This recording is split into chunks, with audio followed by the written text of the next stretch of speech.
Fallout Equestria, Murky number 7. Chapter 2. Every Pair of Wings.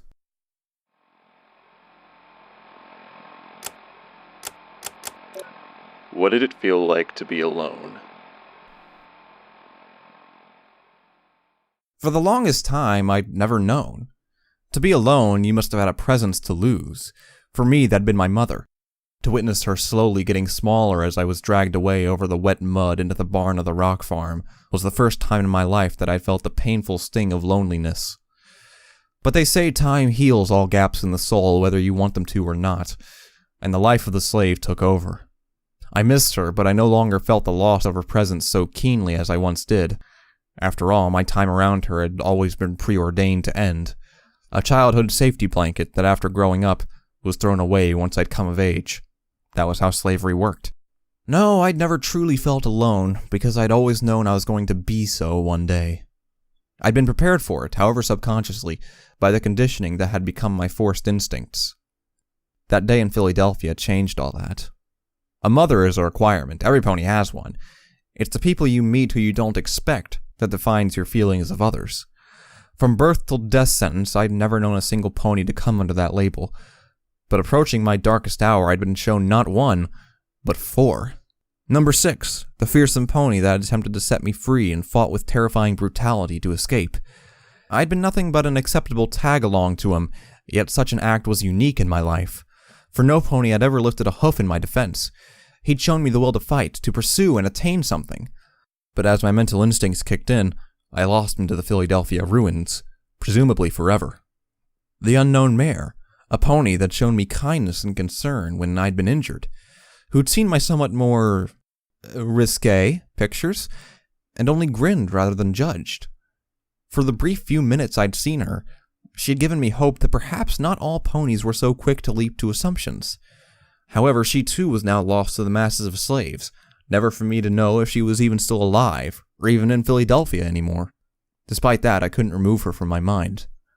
The stable dweller.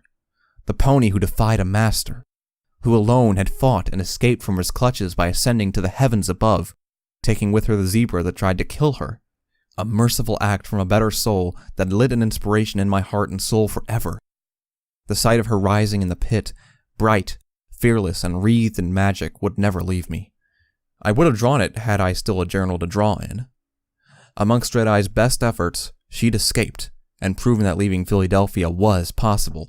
That if some pony were to show that same courage, they too could take for themselves the freedom they desired and dare to dream of better times. But even as she brought us hope, that fleeting time in which I had known the so-called stable dweller ended.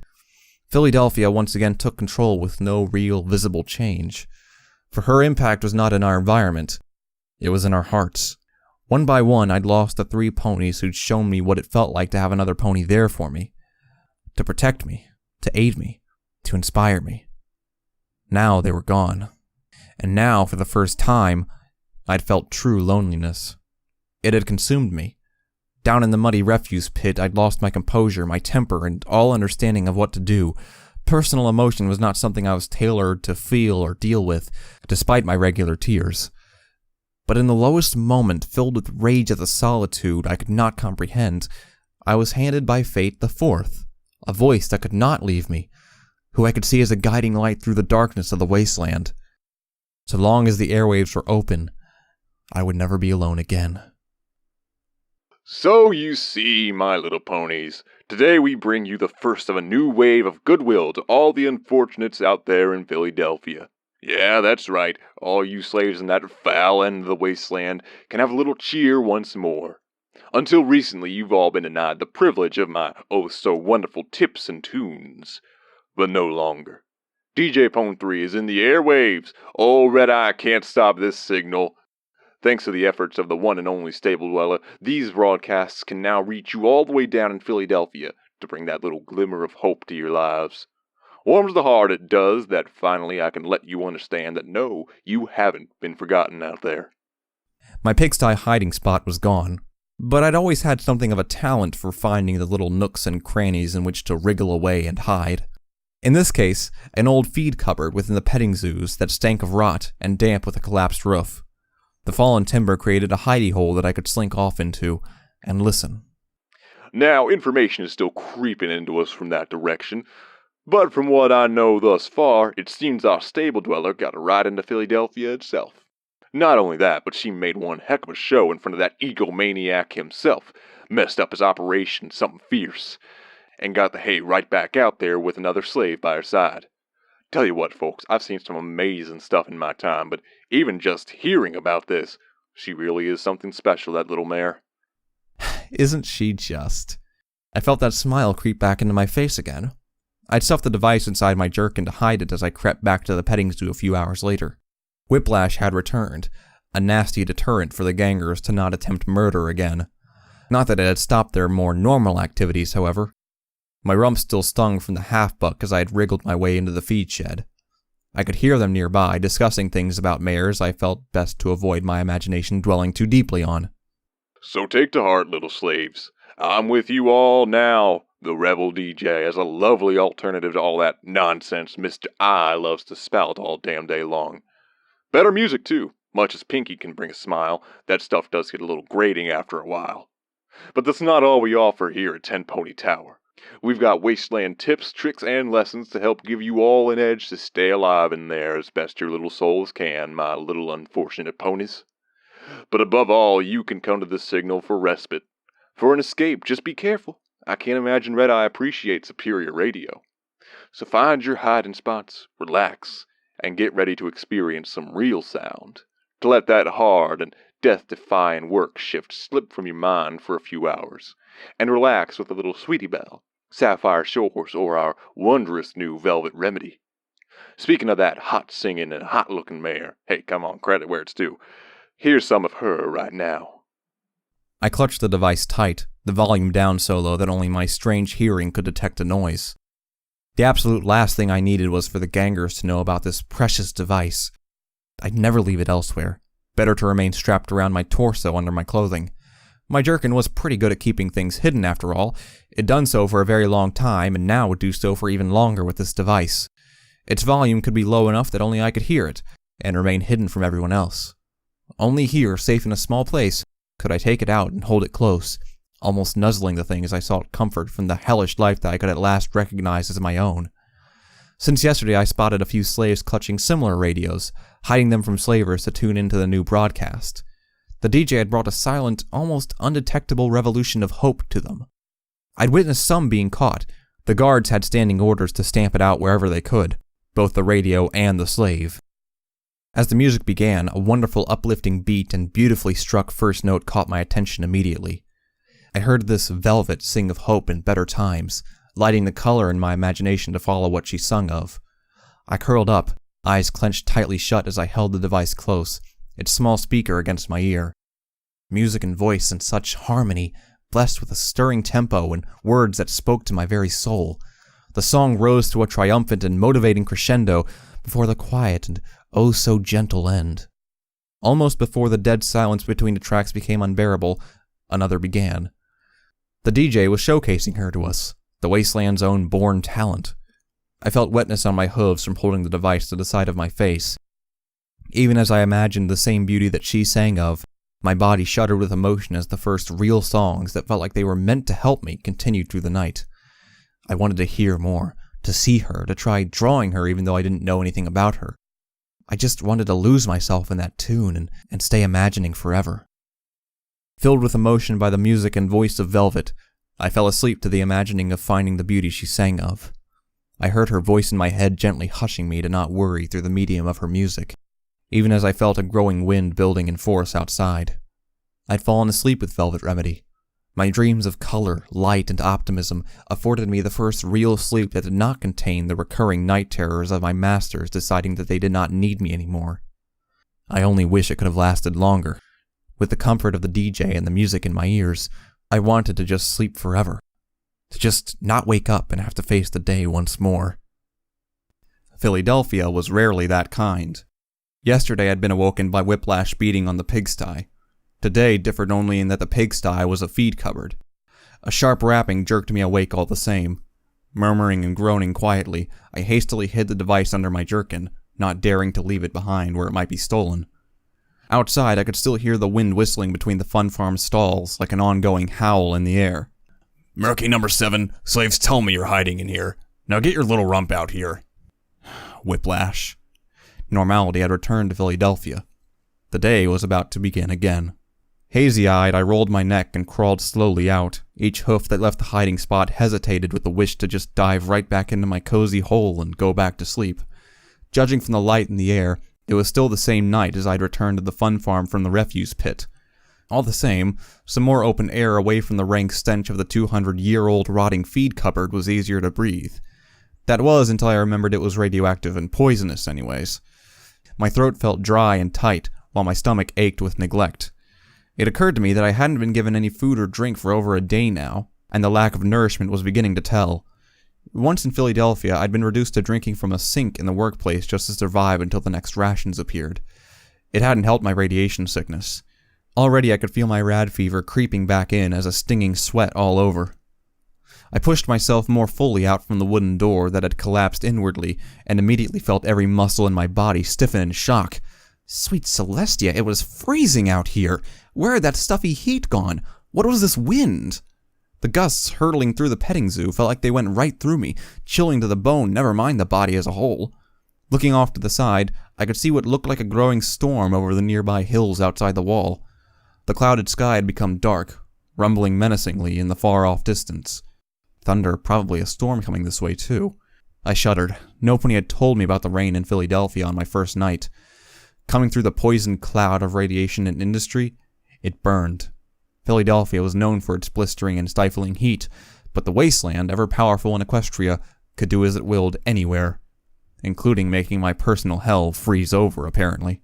Any feelings of cold or far-off sounds were quickly driven from my head by the clip around the ear that I received for not immediately turning to attention for whiplash.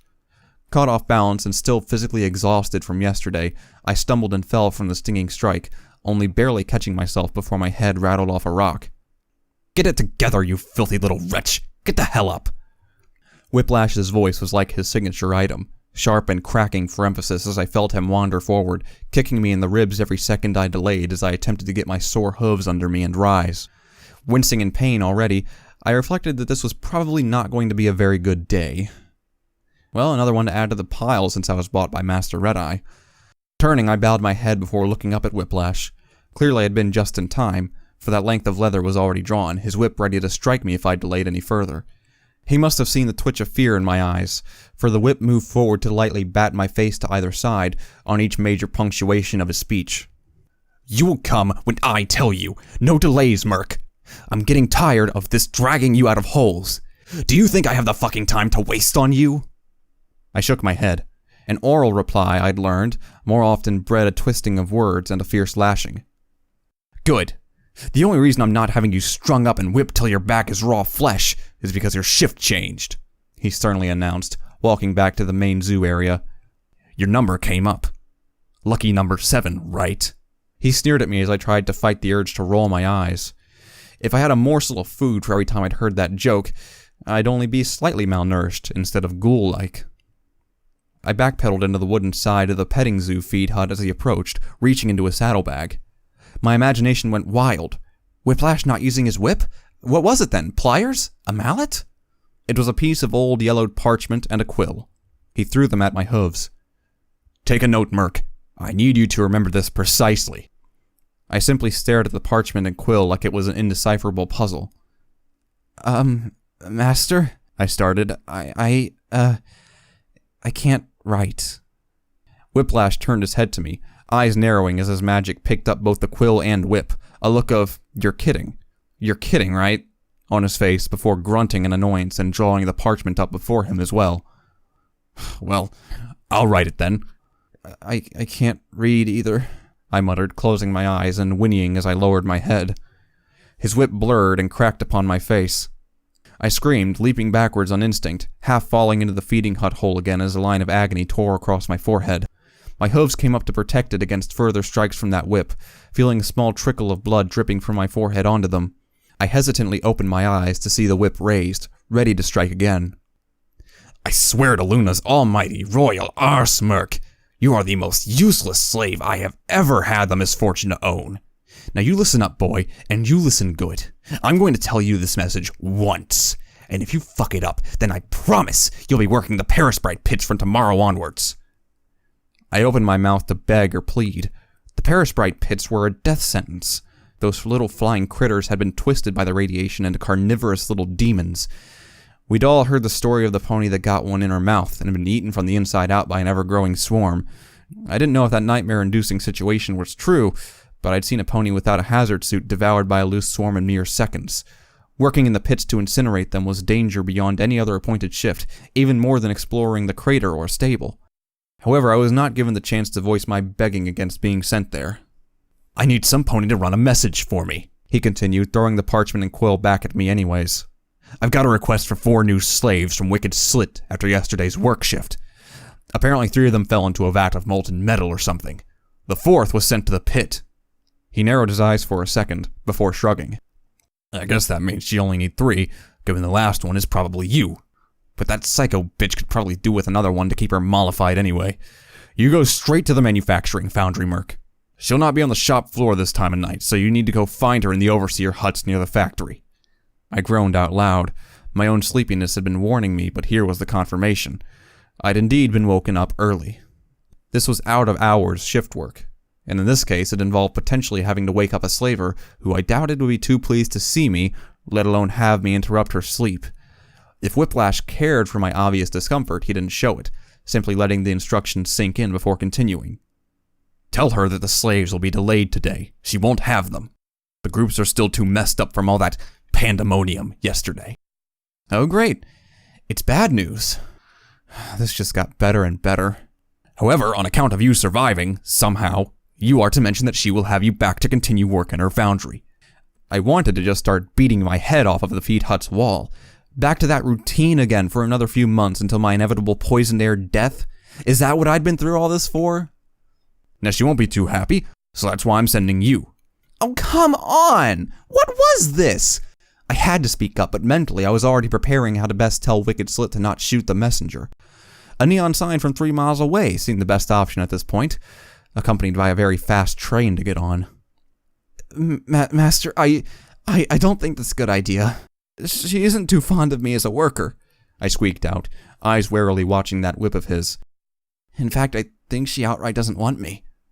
"Then that makes 2 of us," Whiplash retorted, snorting and turning away. "As far as I'm concerned now, Murk, you're expendable. If I have to lose a slave to Slit being in a sick mood, waking up to get a message on time, I'd rather it be you than any of the slaves that the overseers actually want from my stock. Now leave in 10 minutes' time. I cleared the guards for you to leave at that point. Understand?" "Yes, Master." I lowered my head, sighing to the ground. Luck may have helped me yesterday, but it was turning its head from me today. Whiplash wandered off soon after. I lightly stomped the ground in frustration at the new role of messenger to be stabbed. On the other hoof, at least I had 10 more minutes to hide away. I wriggled on the ground to fit under the locked door back into the feed hut. I'd spotted the rotten wood around the bottom when I arrived back at the fun farm from the refuse. A swift half-buck had given me enough room to squeeze under. Inside, I didn't own much. Well, I didn't have anything at all, actually, other than my jerkin, sticks of charcoal, a parchment and quill now, and finally, of course, the device, or radio, or hoof machine, or whatever the thing was called by ponies who had an education or experience of the wasteland. I set it to the side on what used to be a feed box, turning up the volume just slightly, half hoping to hear the DJ's sweet, soothing words to help me feel safe. No such luck, although the unknown singer's voice, not Velvet, I'd recognize that voice anywhere now, brought a smile to my face as I sniffed and lay down again. What now? Was I just meant to go back to daily life in Philadelphia? I doubted it could ever be the unthinking toil to inevitable death it used to be. Several ponies and the music of the wastes had shown me that there was more to life. I shown myself that there was more to life when I started drawing for myself yesterday. How could I just turn my head away from all of that? How could I go through the agony, sickness, and deprivation until death, with anything more than a constant fear for losing the small things I'd gained? A hacking cough sent a flare of pain in my lungs. Radiation sickness reminded me that it too was still present, its fever hidden by the chill wind outside. I covered my mouth with a hoof. The last thing I needed was the gangers knowing how bad it was getting. The hoof came away bloody. Not good. Only now it occurred to me that my savior yesterday, the Balefire Phoenix, had perhaps been a double-edged sword. The same green fire that had driven off the gangers had given me a severe dose of magical radiation on top of what Philadelphia smog had already done to me. I shook my head, driving the thought from my mind. I was dying anyway. This didn't change anything. If anything, it was more important I did this right now. I needed to concentrate on what I was supposed to be doing before I was too sick to do anything. Tossing the quill to the side, I drew my charcoal stick instead and pulled the parchment across. This would be different. I had 10 minutes with no interruptions. The gangers were asleep, Whiplash wasn't coming back for now, and I had control over my own drawing. Yesterday before the pit it had been something special. I had to use what time I had left to feel that again. Lacking my journal, it fell to the parchment. There was only one thing I truly could bring myself to draw. The parchment was large. I wanted to make use of it. I drew rough lines. Like before, I was simply throwing things at the page and seeing what stuck. Eventually, the way shone through to me and I set to work. Down at the bottom of the parchment, I drew a small figure, glaring upward with wonder on its face, eyes open and full of realization.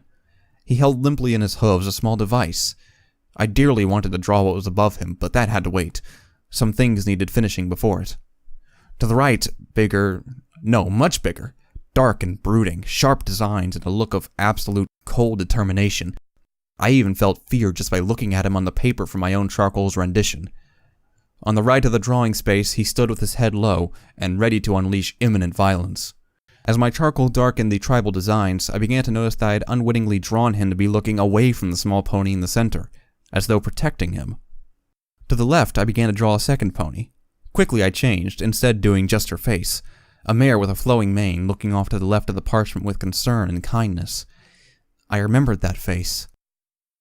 Gently I brushed away some of the blackened markings nearer to the center, giving it the illusion of light. I paused. I knew what I wanted above those three, but I was afraid that my skills wouldn't do it justice. Slowly I touched it to the parchment. Gently I began moving it to form shapes and curves as always. I could feel sweat stinging my brow from concentration. I couldn't mess this up. A pony took shape, weightless and heroic, floating in the air itself. Growing in confidence, I drew heavier lines, magical wisps and beams of light from her horn that would have lit all those below watching her ascend. The central pony below was staring directly up at her with wonder on his face. I sat back from the parchment and took in what I'd done. I felt a smile creep onto my face, allowing me to almost forget my predicament or sickness as I touched the parchment with a hoof, as though I could somehow let that image become my life before my eyes once again. I could see mistakes. There always were, but they didn't matter. What I drew was what I felt. My journal was full of such things. Most drawings telling my emotional state or hidden wishes, however large or small. I knew I had to retrieve it, but I also knew that I had no help. I wasn't alone, the DJ had seen to that, but I had to do this by myself. Through all sickness, fear, slave duties, and unclear dreams, I could see the one thing I knew I had to retrieve. That journal would be mine again before I died. I'd find it, take it back, and I looked down at the ponies before me, each one surrounding the one in the center who looked so afraid and lost behind his wonder. I saw the stable dweller flying free. I was going to be... No. One thing at a time, Murky. Flipping the parchment, I quickly sketched my journal on the back corner. I tracked my things to do in the day to avoid as much harm as I could. The journal was to signal to find and retrieve it. I placed a curved knife beside it, to go and find Wicked Slit and deal with that job. The last thing I needed was to be thrown in isolation for failing to complete a task. 2 tasks added to the parchment, I rolled it up and stuffed it inside my jerkin along with the device. Pulling the frayed cord tighter about my body, I ensured as best I could they wouldn't slip. If I lost my jerkin...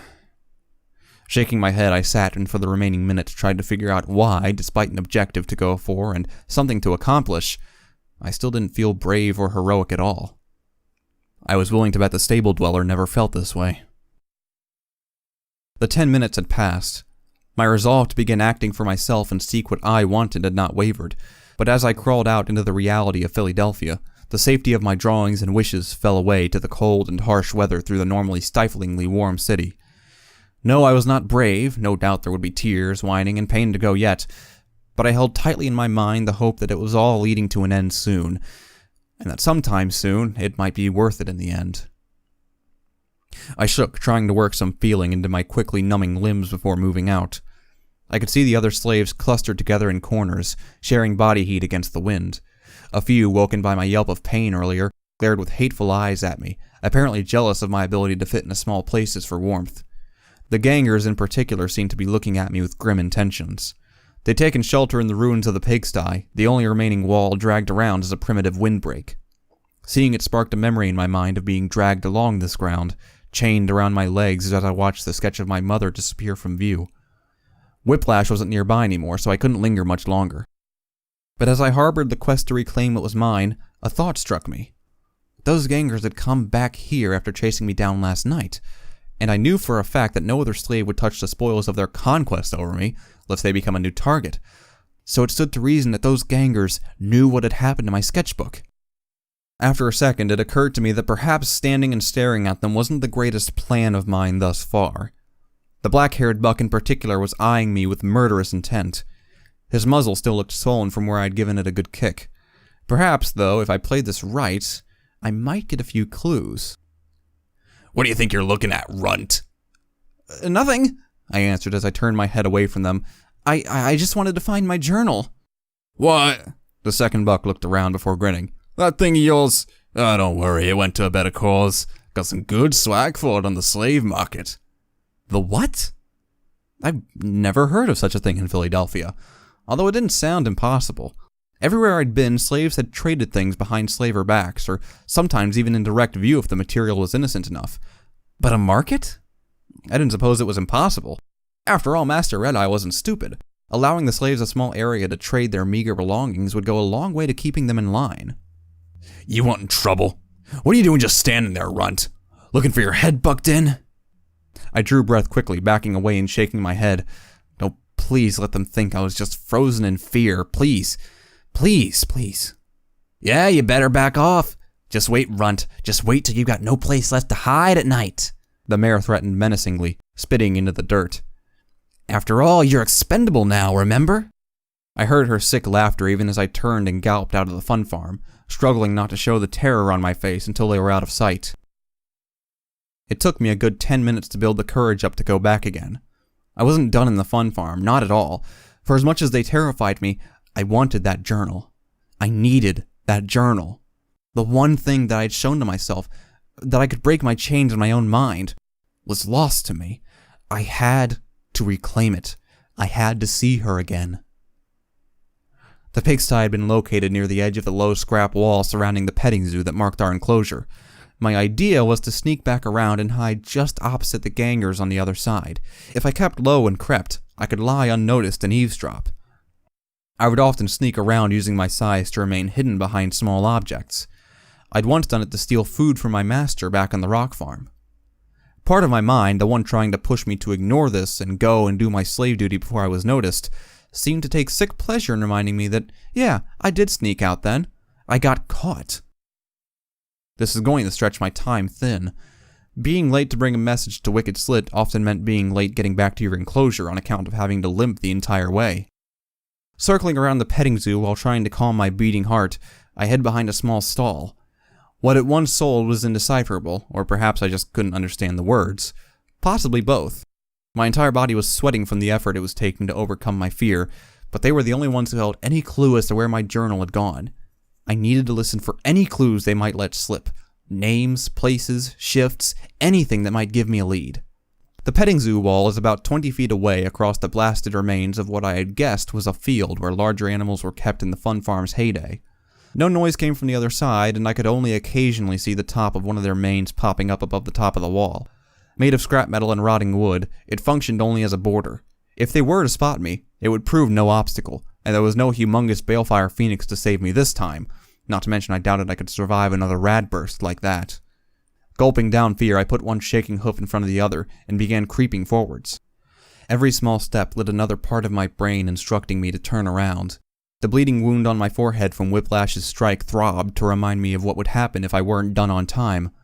I blinked the dripping blood from my eyes, lowering my torso to the ground as I slid forward. Great goddesses, if they only turned around, they would see me. I'd have to hide right up against the wall itself, less than a foot from the ponies on the other side. It took every effort I could pitifully muster to not squeak in terror as I dragged my tired body forward, inch by painstaking inch, scooting carefully toward them. The harsh gravel pulled at my jerkin, leading me to take a few tense, heart-stopping moments to pull it back into place and ensure the device was still held snugly inside. I couldn't lose my jerkin, not for anything. Just a few feet to go. I could hear their voices, despite their hushed tones. They were discussing me and their sick pleasure at scaring me off. I trembled as I realized their threats were not idle should they ever get me alone. However, I couldn't stop. I had to be closer or they could simply turn around and see. The mare turned. I didn't have time to think. With a quick shuffle, I flung myself forward the last few feet and rolled on my side behind the wall below her field of vision. The hell was that? I could hear her getting up and turning towards the wall. Panicking, I started trying to sneak as quietly as I could along the edge, keeping my mouth clamped shut to stop any fearful whimpering giving me away.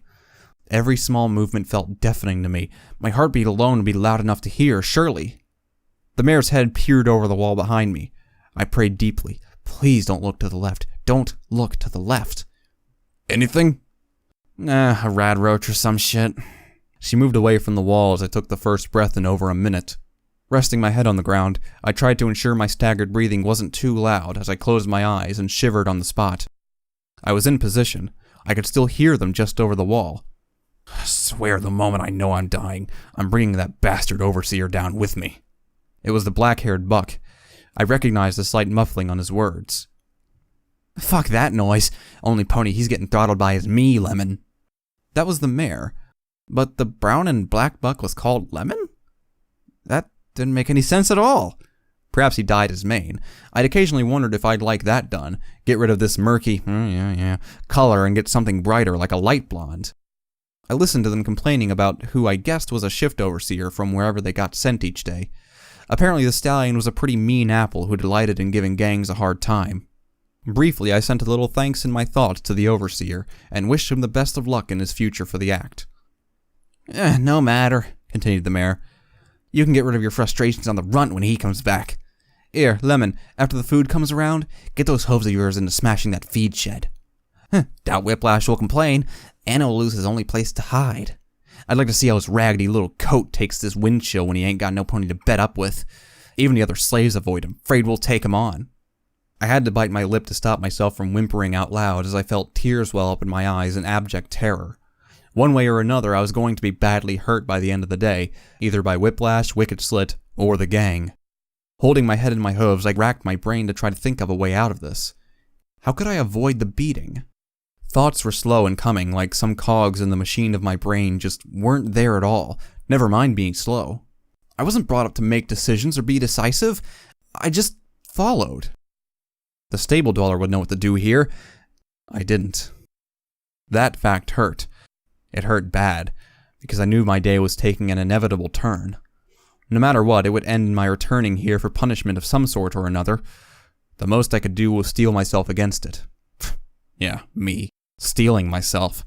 What a joke. I'd probably just cry and beg like I always did.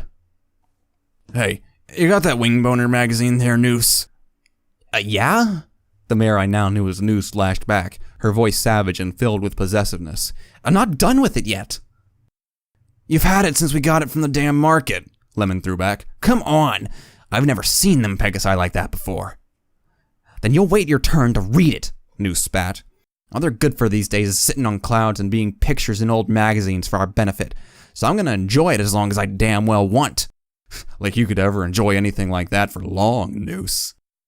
I heard a cur screamed incoherently before what seemed to be a small pony-on-pony brawl broke out between them.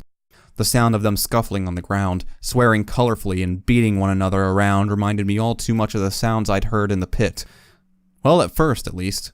I sighed about the hatred of the Pegasi. No Pegasus could ever walk the wastes without being hunted now. The slave in me understood the feeling all too well. I heard the remaining, yet unknown by name, buck reach forward as the others fought and picked up what sounded like a magazine, muttering something to himself about those two weirdos before shuffling around. While you two mess about, I'll take this. I heard him pick up the magazine. Little Runt's pictures of Maz were just shit anyway. I felt offended. I always thought they were pretty nice looking. Deciding to trust the mayor from yesterday's judgment more than the gangers, I kept listening. At least Sooty was willing to give us this in exchange for it and a couple of caps. He muttered before leaving a silence. Not like you two fuckers are even listening. That was it! Elation flew through my mind. I had a name to who now owned my journal. The slave in my head came to the surface once again, mentally waving a clock at me and trying to drag me away from the wall. Finally, I could obey and get back to normal. It was time to leave, go and find Wicked Slit. The pair tumbled against the wall just beside me in their exertions. I didn't expect it. I squeaked loudly. Hey, noise again! What? I thought that was you. Screw you, I don't make sissy runt noises. I heard the three of them scrambling to their hooves. There was nothing else for it. I upped and galloped around the wall, hugging it closely. Behind me, shouts and more foul-mouthed curses as they heard me take off. The wall shook as they climbed it. I didn't even look back as I turned the corner of the wall, going for all I was worth to find a hiding place before they got over the wall and came after me. I could only pray they hadn't identified me. Ahead, I saw nothing but road. I tried not to curse out loud. After the gangers, I almost didn't want to swear again, as it gave me nothing but flat ground. Hooves on gravel sounded behind me as the gangers began to come around the wall. For one of the few times, I thanked my height. If I'd been a normal-sized pony, the wall wouldn't have hid me at all while running. I made for the road anyway. What else could I do? The hard surface and my hooves while galloping were hardly quiet, but little choice remained. So long as I could reach the other side, my sprained front leg clearly thought otherwise. A clenching pain burst through it. The hoof stomp from the crushing under the slaves yesterday made its presence known again through the mass of bruises and pains I had as it felt my hooves landing on solid asphalt repeatedly.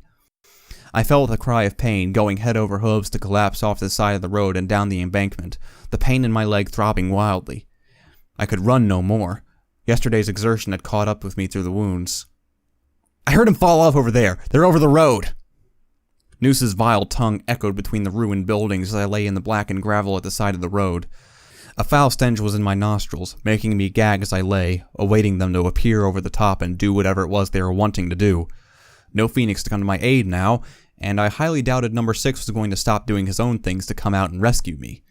Sweet Celestia, the smell was It was a sewer drain under the road. I blinked and stared at the small entrance, dripping with mold and slimy substances. Immediately, I knew how I was meant to survive this. I didn't like it one bit.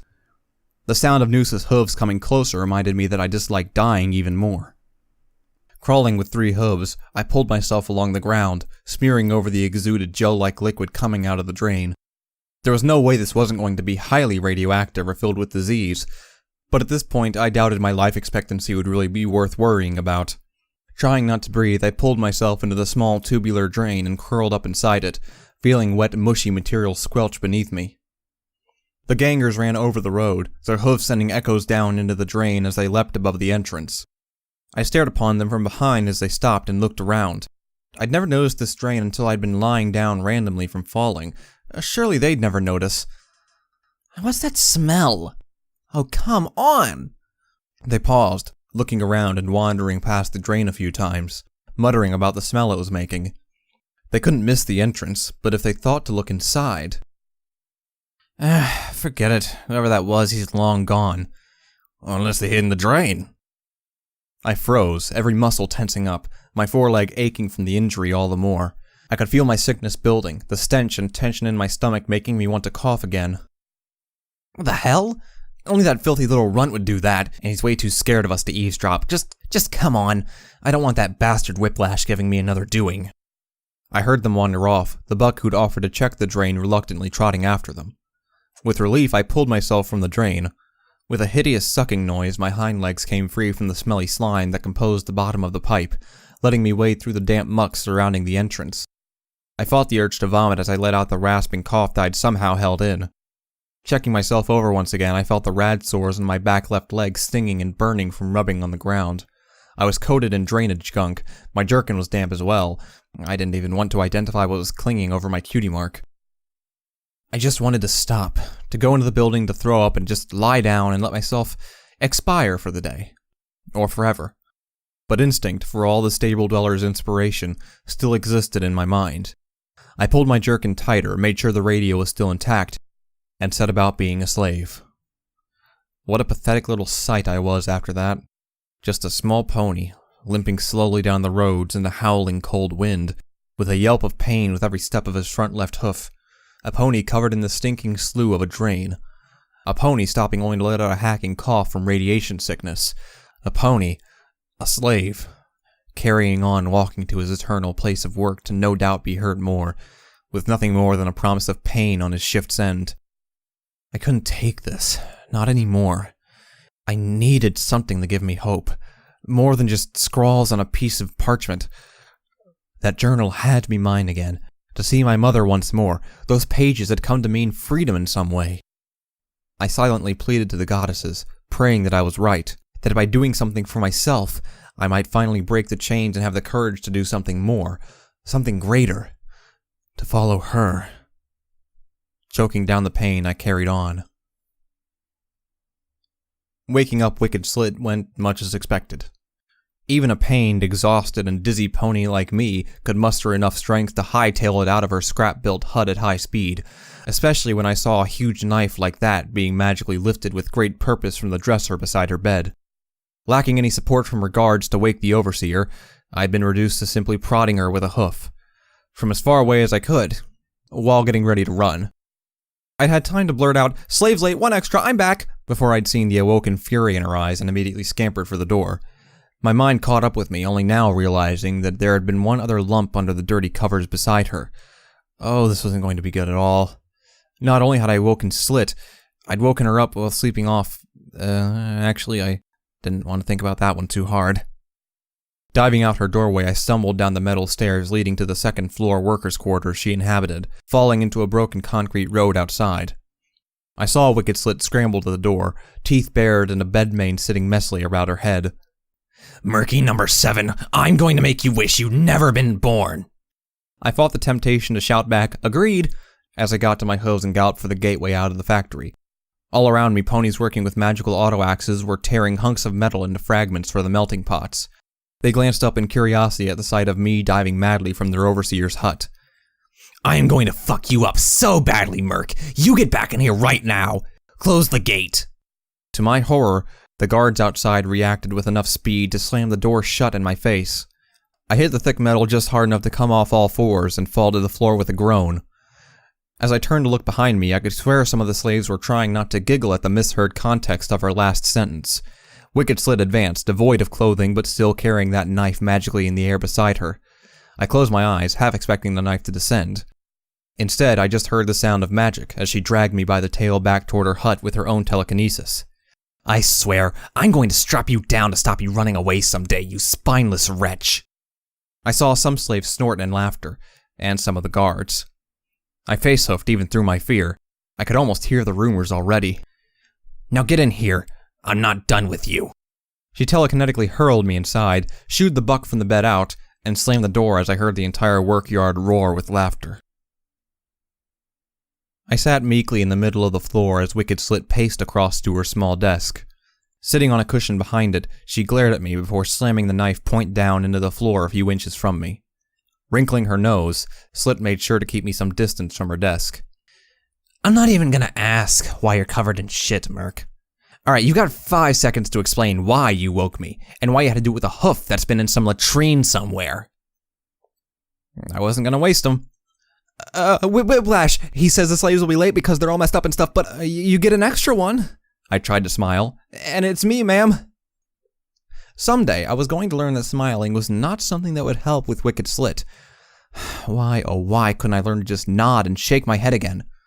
Breaking the instinct that had kept me chained all these years was not without its consequence. If Wicked Slit was mollified in the slightest by the news that she had me back, she didn't show it. "So," she said, her knife plucking out of the ground and lightly stabbing the wooden floor in a circle around me, tapping incessantly. "Basically, you're saying I'm screwed for work efficiency." Tap, tap, tap. "Well, maybe not screwed, ma'am." "So you have an idea on how to cover for the 3 lost slaves, and my replacement being the most pathetic slave in Philly. Or do you have any talents other than becoming the worst-smelling slave in Philadelphia? Seriously, where have you been today?" If I had any real pride about my life as a slave, that would hurt. Born to be a slave and given the cutie mark that would lock me into it forever, and I was even bad at that. Ouch. Well... Tap, tap, tap. Perhaps there's another way? Oh, why was I even trying this? Do tell, Murk. Her voice held no promise of her actually listening. Judging by how the knife missed my tail by a scant inch, she clearly was just drawing this out in anger. Perhaps... I searched and searched my mind for anything. Perhaps one of the machines could be fixed to do the work of 3. Like, get the parts and put it all together so you work better than ever? I mean, ma'am. I was proud. The machines in Philadelphia were still in the process of repair. Many didn't work at all. Hence the need for such huge numbers of slaves to often manually operate them on giant treadmills or turnwheels. The war had not been kind to the more complex machinery the ponies of old Equestria had cooked up. Wicked Slit's expression changed only from fury-filled rage to abject annoyance. And what makes you think, Murk, that we haven't done all of that already? Do you think we're idiots, Murk? Do you think Great Red Eye is a fool who doesn't know when a machine can't be fixed? I saw the traps waiting for me. Years under slavers had taught me that much. Don't argue back, go with the flow, and make your point. No, I cried out. Master Red Eye's very wise, but I think I may know... What did I know? The knife was even closer to me. Tap, tap, tap. I begged myself to think harder, reaching into every random idea I could. Tap, tap, tap. Yet I had nothing. I lowered my head as the knife rose up. Thought so, she muttered, lowering her head, that horrid cracked horn sparking wildly as she moved the knife in front of me. Now you disturbed me for bad news, waking me up and bringing nothing but crap to my desk again. In this case, literally. I fought to not wail in fear as she spoke, her knife floating out in front of me, point down. Hold out your hoof, Murk. I'd bitten off more than I could chew here. I should have just kept my mouth shut, accepted the beating, and moved on to get my second beating on return to the fun farm. I shivered, my hoof not moving as I locked up, whimpering. Hold out your hoof. I yelped, fear escaping as I felt my eyes cry, as always. Wicked Slit only looked at me crying, swore to herself, and stomped out, screaming into my ear with enough volume to cause me to scream in aural pain. Hold out your hoof, slave! Instinct kicked in. My master demanded. I obeyed. My hoof shot out, holding shakily under the knife as I saw it rise up. I shut my eyes. Yet then I heard a voice so quiet from under my jerkin that only I would notice. Welcome back, Wastelanders. DJ Pone 3 with a daily tip of the day. Now, remember what I said about scavenging? No, it's the same thing I always say. It's safer to trade than it is to search ponies. Yes, I know, you'll be paying something. Eyes clenched shut, I heard her magic begin to spark to move the knife down. But it's better than paying with your life. Remember, kiddies, trade is what helps everyone in the end. Just be prepared to haggle, you hear? So visit those markets, you never know what others have dug up. The slave market! I screamed, the slave market! The knife stopped. I drew a breath, my eyes opening as I saw the knife midway to my hoof.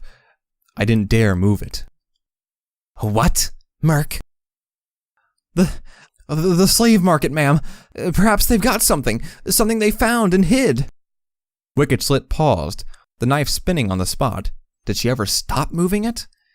As she clearly thought it over, before glaring back at me, the tip of her knife lifting my chin up. Listen here, Murky number 7. Listening, very much listening. You know where the market is? I couldn't shake my head. No. Wicked Slit sighed, letting the knife go from my throat before embedding it in the desk a few times. It glinted from the small magically powered gem light on the roof each time it came down. The old terminal building at the Pegasi Chariot Skyport. There's another slave enclosure in the baggage handling and waiting rooms for the slaves that deserve a roof. They think they're subtle, but we know all about them, Murk. Red Eye isn't blind. We just let them do it because it's just all pictures of mares, rotten food we don't want, and ragged clothing. Sometimes they get something valuable, but really, the advantage of them keeping the slaves down there in line was worth it. But perhaps you can be of some use. I didn't like where this was going. Go there, Murk. Now. You come back with parts to fix either a machine press control panel or a conveyor belt engine, and I'll let you keep your hoof intact. Use however you want to get them, beg, trade, steal, but don't you show your face around here again until you have them. Understand? Not entirely. How I was going to convince any pony to give up valuable parts was beyond me, but it was better than an 18-inch knife in my hoof. I nodded, taking the slim cue to get out. I got to my hooves, limping away toward the door. Oh, and Murk. Oh, here we go again. I turned to look back at her, trembling. Yes, ma'am? You interrupted my sleep for some very shitty news. Don't you have something, anything good to say before you go? She was fishing for an excuse to hurt me. I could see it. I looked around for inspiration, yet found absolutely nothing. My eyes fell back to Wicked Slit, standing there near her bed, mane hair fluffed madly from being woken suddenly. I really like your mane? I squeaked. I only barely managed to dive out the door and tumble down the steps as the knife embedded itself in the doorframe with enough force to puncture out to the other side of the hut.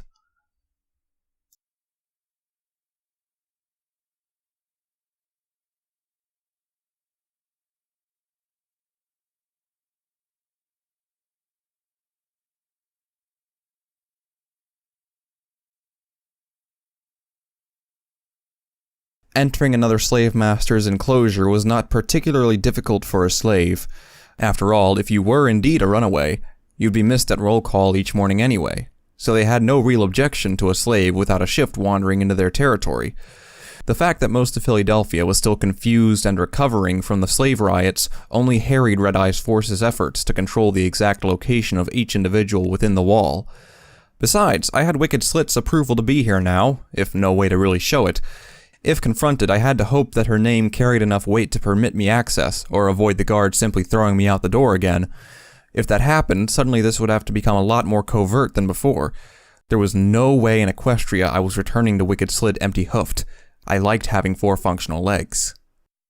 As I trotted over the concrete expanse of the airfield, I winced in pain as my injured front leg caught one of the many cracks and small fissures. I fell back onto my rump, rubbing the fetlock gingerly. Okay, 3.5 functional legs. Ahead of me was the expanse of the Pegasus Chariot Airbase. Pegasi didn't need a runway, of course, but some of the larger skywagons of the past had clearly needed a little space for them to reach some momentum.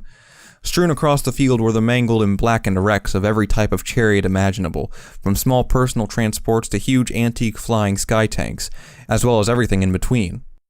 Many were jumbled into one colossal pile of twisted scrap on the eastern edge of the airfield, the opposite side from the crater.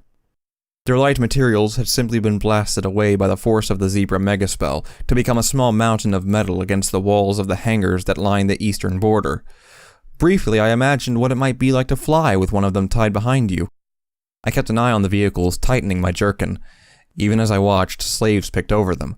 They sought small components, magic-sparked matrix gems, or cut the fuselages apart with those ever-whining auto-axes. No matter where I went in Equestria, I could spot or at least hear them in the background. If I ever got out of here, a silent night would be the first thing I'd desire. Red Eye had not let the airfield go unused. Much of the forces stationed in Philadelphia used it as a makeshift arrangement ground. In between the wrecks, teams of his army checked weapons or stood ready for instructions on their next task. I suspected they mostly lived in the masses of buildings nearby that used to belong to the residents of Philadelphia. I always wondered how they dealt with that, sleeping in rotten beds that had once contained some pony's entire life and sense of safety before the megaspells. How could any pony stay sane invading such a sacred place of memories? The fun farm had been bad enough, but a pony's own home? A memory sparked. I remembered the first time one of my masters had sent me scavenging in an abandoned farmhouse. Inside there had been bones, 2 sets of them, huddled together on their bed with limbs curled around one another for reassurance. The wall had been facing a balefire crater. I imagined them lying there, trembling and saying their last assurances of love as sirens blared and the world ended around them, before the terrible force of the megaspell surged through their home. In the next room I'd found another skeleton, even smaller than I, alone in a cot surrounded by fool's toys. I cried a lot in life, but that day I'd done so more than most. To be standing there alive and lost in a far-flung, ruined future, seeing the preserved horror of the moment that Equestria had died simply broke me. It'd taken my master himself to come in and find me huddled up in the corner. I'd been clutching a little wooden doll that had somehow survived, as though it would help relieve the pain. I kind of missed that doll. Aside from my mother, it had been the only thing I'd ever hugged.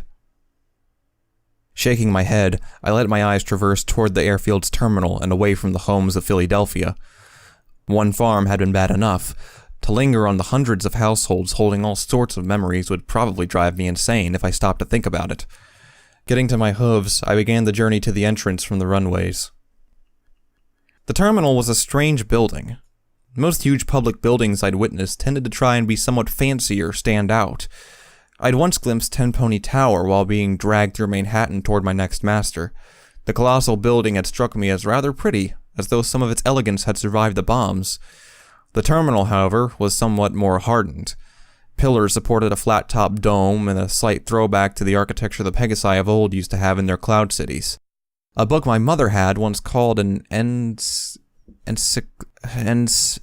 forget it, I can't remember. Some big book with lots of pictures about the old world. She'd pointed out the cloud cities to me, wishing I could be up there and safe instead of down here in the muddy ruin like all wasteland-born ponies. But this terminal had none of the light and gentle flair of the cloud buildings. It was built from heavy concrete and inlaid with hard steel panels or angular decorations, the same as the rest of the New Age buildings in Philadelphia. I saw more loading bays for materials than I did areas for passengers. It matched the city's tone even now, clearly intended to be functional and affordable in the face of a city that had become the center of materials industry in Equestria. Empty frames where enormous windows might once have sat dominated the level above the goods entrances. Only the barest roots of Pegasi architecture were present, with indented lines showing what might once have been massive columns. Save for a single mural above the main entrance from the airstrips bearing a motif of 6 ponies, including that accursed pink pony. Someday I was going to escape her gaze. She was even glaring right at me off the mural. The size was deceptive. What I took for a small mural above a door simply kept growing as I crossed the wreck-filled fields toward it. By the time I neared the terminal, the reason it had stood from the balefire was obvious. Whoever built this had built it to last. The pillars were a good 6 feet thick, and the entire building was made of huge concrete blocks, now coated in sprays of graffiti from 200 years of abuse. No wonder it showed little real exterior damage. As I moved inside the entrance, noting the guards who watched me warily growing in number from the mostly empty airfield, I had a sense that it would also make getting out a hell of a lot tougher from getting in, should I have to leave in a hurry. Concrete wasn't well known for little gaps I could squeeze through to escape. "Oi, what are you doing here?" 20 feet from the main door, the buck's voice rang out just as I approached the gateway into the slave enclosure. It encompassed an entire wing of the terminal building, barricaded off by a huge wall of piled scrap and metal sheets. I could only presume the slave market was beyond it. Somewhere Red-Eye would be happy for it to function where they could keep an eye on it. Even as I approached, timidly trotting, the voice made me stop dead. I looked to the right and left, but saw no pony at all. "Are you up here?" I backed off, tilting my head upwards toward the interior scrap barricade and spotting a slave with broken shackles stuck on each hoof glancing down at me. Tall and lanky, he attempted an indignant look as he stomped a hoof on the scrap in annoyance. "I know every slave around here, I do," he shouted. I had only presumed the act was to try and make him seem intimidating. Well, I had seen a pony beat almost half a dozen to death with his bare hooves yesterday, and had a crazy mare try to impale my hoof earlier. This slave didn't exactly rank too highly on the Murky scale of run the hell away. "So if you ain't a slave from here, then you's here for the market, ain't you?" Well, not exactly arcane science. The buck's face twisted at my general look of confusion and wonderment, lacking the reaction he presumably wanted. At this point, there were greater things in my life threatening my health than this weedy-looking slave. All the same, I allowed him a brief glance of worry. He clearly had a modicum of authority to be up there. Best to play it safe, as per usual. He stomped a hoof even harder, seeking a reaction as he snarled, and promptly screamed. His hoof dislodged a scrap beneath him. With a horrid creaking sound, the entire top layer of the barricade came crashing down, the buck tumbling over it all. Squeaking in shock at the sharp metal barreling toward me, I dived to the side before feeling the buck collapse on me from above. The impact led to me crying out in agony as my still damaged ribs and masses of bruises were struck. The pair of us rolled to the side as I felt a horrid tug in my jerkin before collapsing to the ground with a solid thud. Vision hazy, I tried to wrench my pained body up. Exhaustion was kicking in again, from the sickness, malnourishment, and the lack of any decent sleep. Perhaps I should just stay down for a few minutes, at least until the spiking lance of pain on my side went away. I could pick up my radio device from over there later. Wait! With a shout of effort that ended in a spluttering and bloody cough, I dragged my body inch by inch toward the device. I needed to hide it. I felt panic rising as the buck began to rise on the other side, shaking his head from the fall. I just couldn't move. My hoof limply flopped down just short of the device by the time that he'd picked it up. I lay flat, feeling my body beginning to fail. A month had been optimistic. I doubted I could last, well, long at all, really. I could barely stand until the pain had died down. "So what's this, then?" The buck spoke as he held the device in his mouth, leering down at me. An earth pony who was almost as dirty-looking as myself, with a dull orange mane and a coat that could only be described as the color of vomit.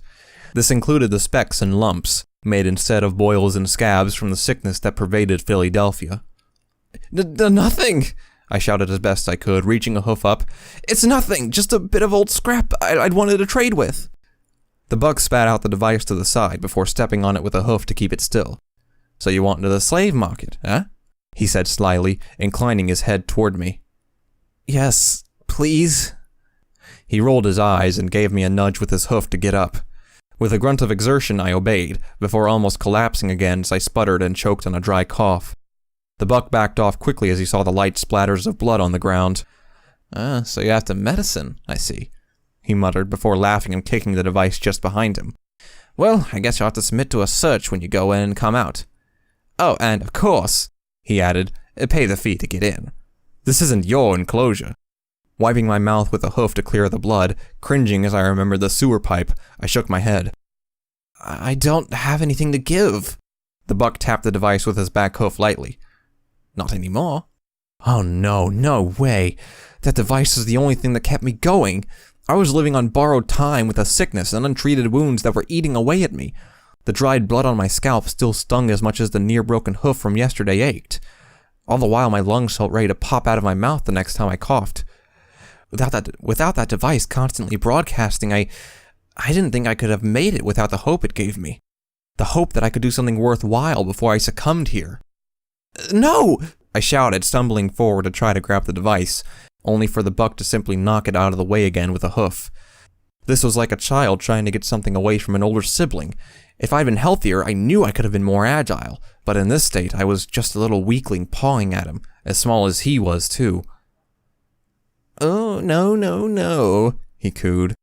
"You gotta pay the fee to get in, or you just don't get any trading." I need it!" I screamed as I tried to duck around him, slipping and falling each time.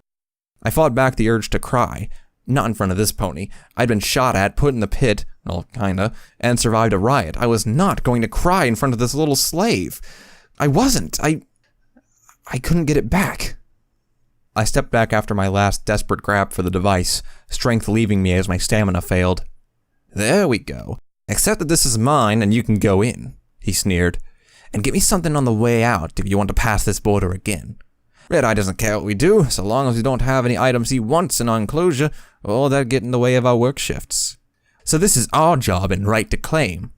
I stomped my hoof and shook my head in frustration. The buck was right. I'd been so damn close.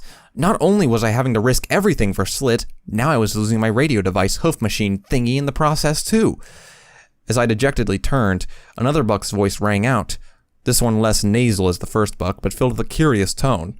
"Hey, what's going on with that midget out there?" said the second buck as he trotted out. This one was almost as short as I was, but a lot more thickly set.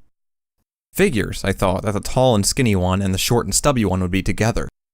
There seemed to be one pair like this in every slave farm I'd ever been to in my life. Perhaps every generation had their own in Equestria. Only briefly, it occurred to me that myself and number 6 had been almost the same thing for a short time. "Little slave here wanted into the market. I was just taking this as payment." They continued to talk, boast, and snigger amongst themselves. But even as I cowered, slightly further away, trying to tear my eyes from the radio device, a thought entered my head. I had one ace left up my jerkin sleeve. I began pulling out the parchment and quill before taking the quill and pretending to write something. The obnoxious slave pair finally noticed me. Hey, what are you doing? I looked up, spitting out the quill briefly. Oh, me? I began. I'm just taking your names down. Wicked Slit will want to know who stopped her messenger from getting in. To their credit, they hid the look of stark terror well after the first 3 seconds. The skinny one grinned. "Ha, you don't know our names." "Yeah," interjected the smaller buck. "You ain't got nothing on us. We're not gonna tell you our names." "Are we?" The smaller one glanced up at his colleague before receiving a clip around the ear with a hoof. Damn, they weren't completely hopeless. However, for once in my life, I felt like I had the advantage here. I could do this without resorting to violence from Wicked Slit or by having to break the rules. Call me crazy, but hearing the device playing Velvet's music seemed to clear my terrified and conflicted thoughts just enough for me to know what to say to get by them. "I'm afraid you have to," I continued, nudging the quill and motioning with my eyes toward the skinny one. "What's your name? So Wicked Slit can find you and gut you." The stubby one looked a little panicky at the mentioning of gutting. He stepped from hoof to hoof with nerves as I spoke before blurting out to his comrade. Don't tell him, Pike. I don't want to be gutted." Aha! Success. "You idiot!" screamed the taller one, batting the shorter around the head with his hoof. "What did you tell him that for?" The buck stopped as his comrade's hoof belted him across the face a few times. "I didn't mean to, Pike." "Stop it!" "Sorry, Pike." "Stop it, Kosh, you blabbering idiot!" I couldn't resist. "Pike and Kosh," I muttered. "Right, I'll report that you barred me entry." The pair turned from screaming at one another to glare at me. For a second I was afraid they'd simply try to attack me, but it seems they figured that Slit would want to know where her agent had gone. They simply shoved the device back to me and stood aside without another word to allow me through. I'd done it. Okay, they weren't particularly intelligent foes, but I'd managed to pass without any beatings or injury. As I retrieved the radio, a happy little note of Velvet struck a high pitch in my ear from the small speaker, making me smile as I trotted into the enclosure, the volume too low for any but I to detect. With a silent thank you, I tucked it back under my jerkin, pulling it back over quickly. That little device had been meant to guide me. I knew it. I had envisioned a bustling market of slaves in an enclosure under the watchful eye of guards and slave masters. What I saw was entirely different. Set among the waiting room where passengers in the past would have sat to await their Pegasi transports, the slave enclosure had few boundaries and a lot of slaves simply lying on the floor. What envy I had for them having 4 walls and a solid roof quickly evaporated as I witnessed the bare stone they had to sleep on in here. At least the Fun Farm petting zoo had dirt. The ponies looked like they were sore on one side, presumably from lying on the hard surface for so long each night. The old areas where seating cushions might have sat were long gone, leaving only sharp metal fixtures in their place. Rows of chairs littered the floor, punctuated by empty rigs on the ceiling that may once have held flight times. The displays had been removed. I'd seen one once in a factory being used for shift work instead. One remained, however, broken and shattered in the middle of the great hall, where it had fallen long ago. Around the edge of the walls were shop fronts, their windows and walls blown in or stripped out for Master Red-Eye's industry. Gift stores, arcane technology, and food outlets were visible by their symbols, but these days they held something else. In those broken shops lurked what I was searching for. 3 of them were on this side of the waiting room. Through some arches I could see a few more, one boarded up and the other 2 bearing another couple of merchants. At the back of the room was a set of steel escalators that led to a skydeck. That would have been the place I'd have seen from the outside with enormous windows overviewing the runway and presumably leading further into the facility. The slave market was definitely not how I'd imagined it. There was a stillness. It occurred to me that the crowded rush I'd expected was born only of my brief time hearing about Ten Pony Tower in the past. Here slaves simply had nothing to trade except in rare cases. I could see the traders lying down like any other slave next to their wares. I wondered if I didn't have it all stolen when they were called to a work shift. Perhaps they were all plenty dangerous and beat anyone who dared take their goods. There were about 6 of them. Most didn't seem to specialize, simply having whatever they could scavenge instead. I didn't imagine any valuable goods would be on display where slavers could see and confiscate them. 5 of them followed this pattern, rough-looking slaves with more rags than the others, patched into the warmer and tougher clothing to protect themselves. They seemed better fed, too. 3 mares and 2 bucks made up their numbers. and there seemed to be at least one guard nearby to each shop as well, also a slave. Red Eye's guards were beside me at the entrance, clearly more for a presence inside than any real purpose. A sixth merchant caught my eye, though. A unicorn with an old saddlebag bearing the image of 3 butterflies in a yellow and pink pattern. I knew that design. I'd seen it before in the bathroom of the home I'd been forced to search years ago. It meant medicine. Even my journal could wait, if it meant I got to see if the unicorn could get me something, or better yet, heal me. I trotted as fast as I dared on my now wobbly leg through the arches into the second half of the waiting room. Dejected ponies lay on the ground around me, watching me with hazy and hopeless eyes as I moved toward the healer. Many moved away from me, hobbling lazily, dragging themselves over the ground on weary legs. At first, I presumed this was due to my sick appearance, but after a quick sniff, it was probably due to the fact I was still reeking of drainage. Well, bartering was going to be fun while smelling like a latrine. All the same, the slaves backing away from me only served to remind me I was in dangerous territory here. Slaves were opportunistic. If any of them thought of a reason to bring me down, they would. I was alone. Nobody was waiting in the wings to save me now. Fear bit at my mind and gnawed at my determination to achieve my aims and get my journal back. Was it worth risking dying for a few scraps of paper I'd never even really looked at? The unicorn healer seemed to regard me with some distaste as I approached, his eyes following my clearly sick self right up to looking down his own nose at me past a small set of glasses. His cutie mark didn't fill me with great confidence. A bone saw. I heard you can get healing here. I hardly even knew what to ask for. Could I be healed? Fairly basic, but what else could I ask for? I certainly didn't know exactly what was wrong with me, and if I started listing everything, we'd be here until the end of time.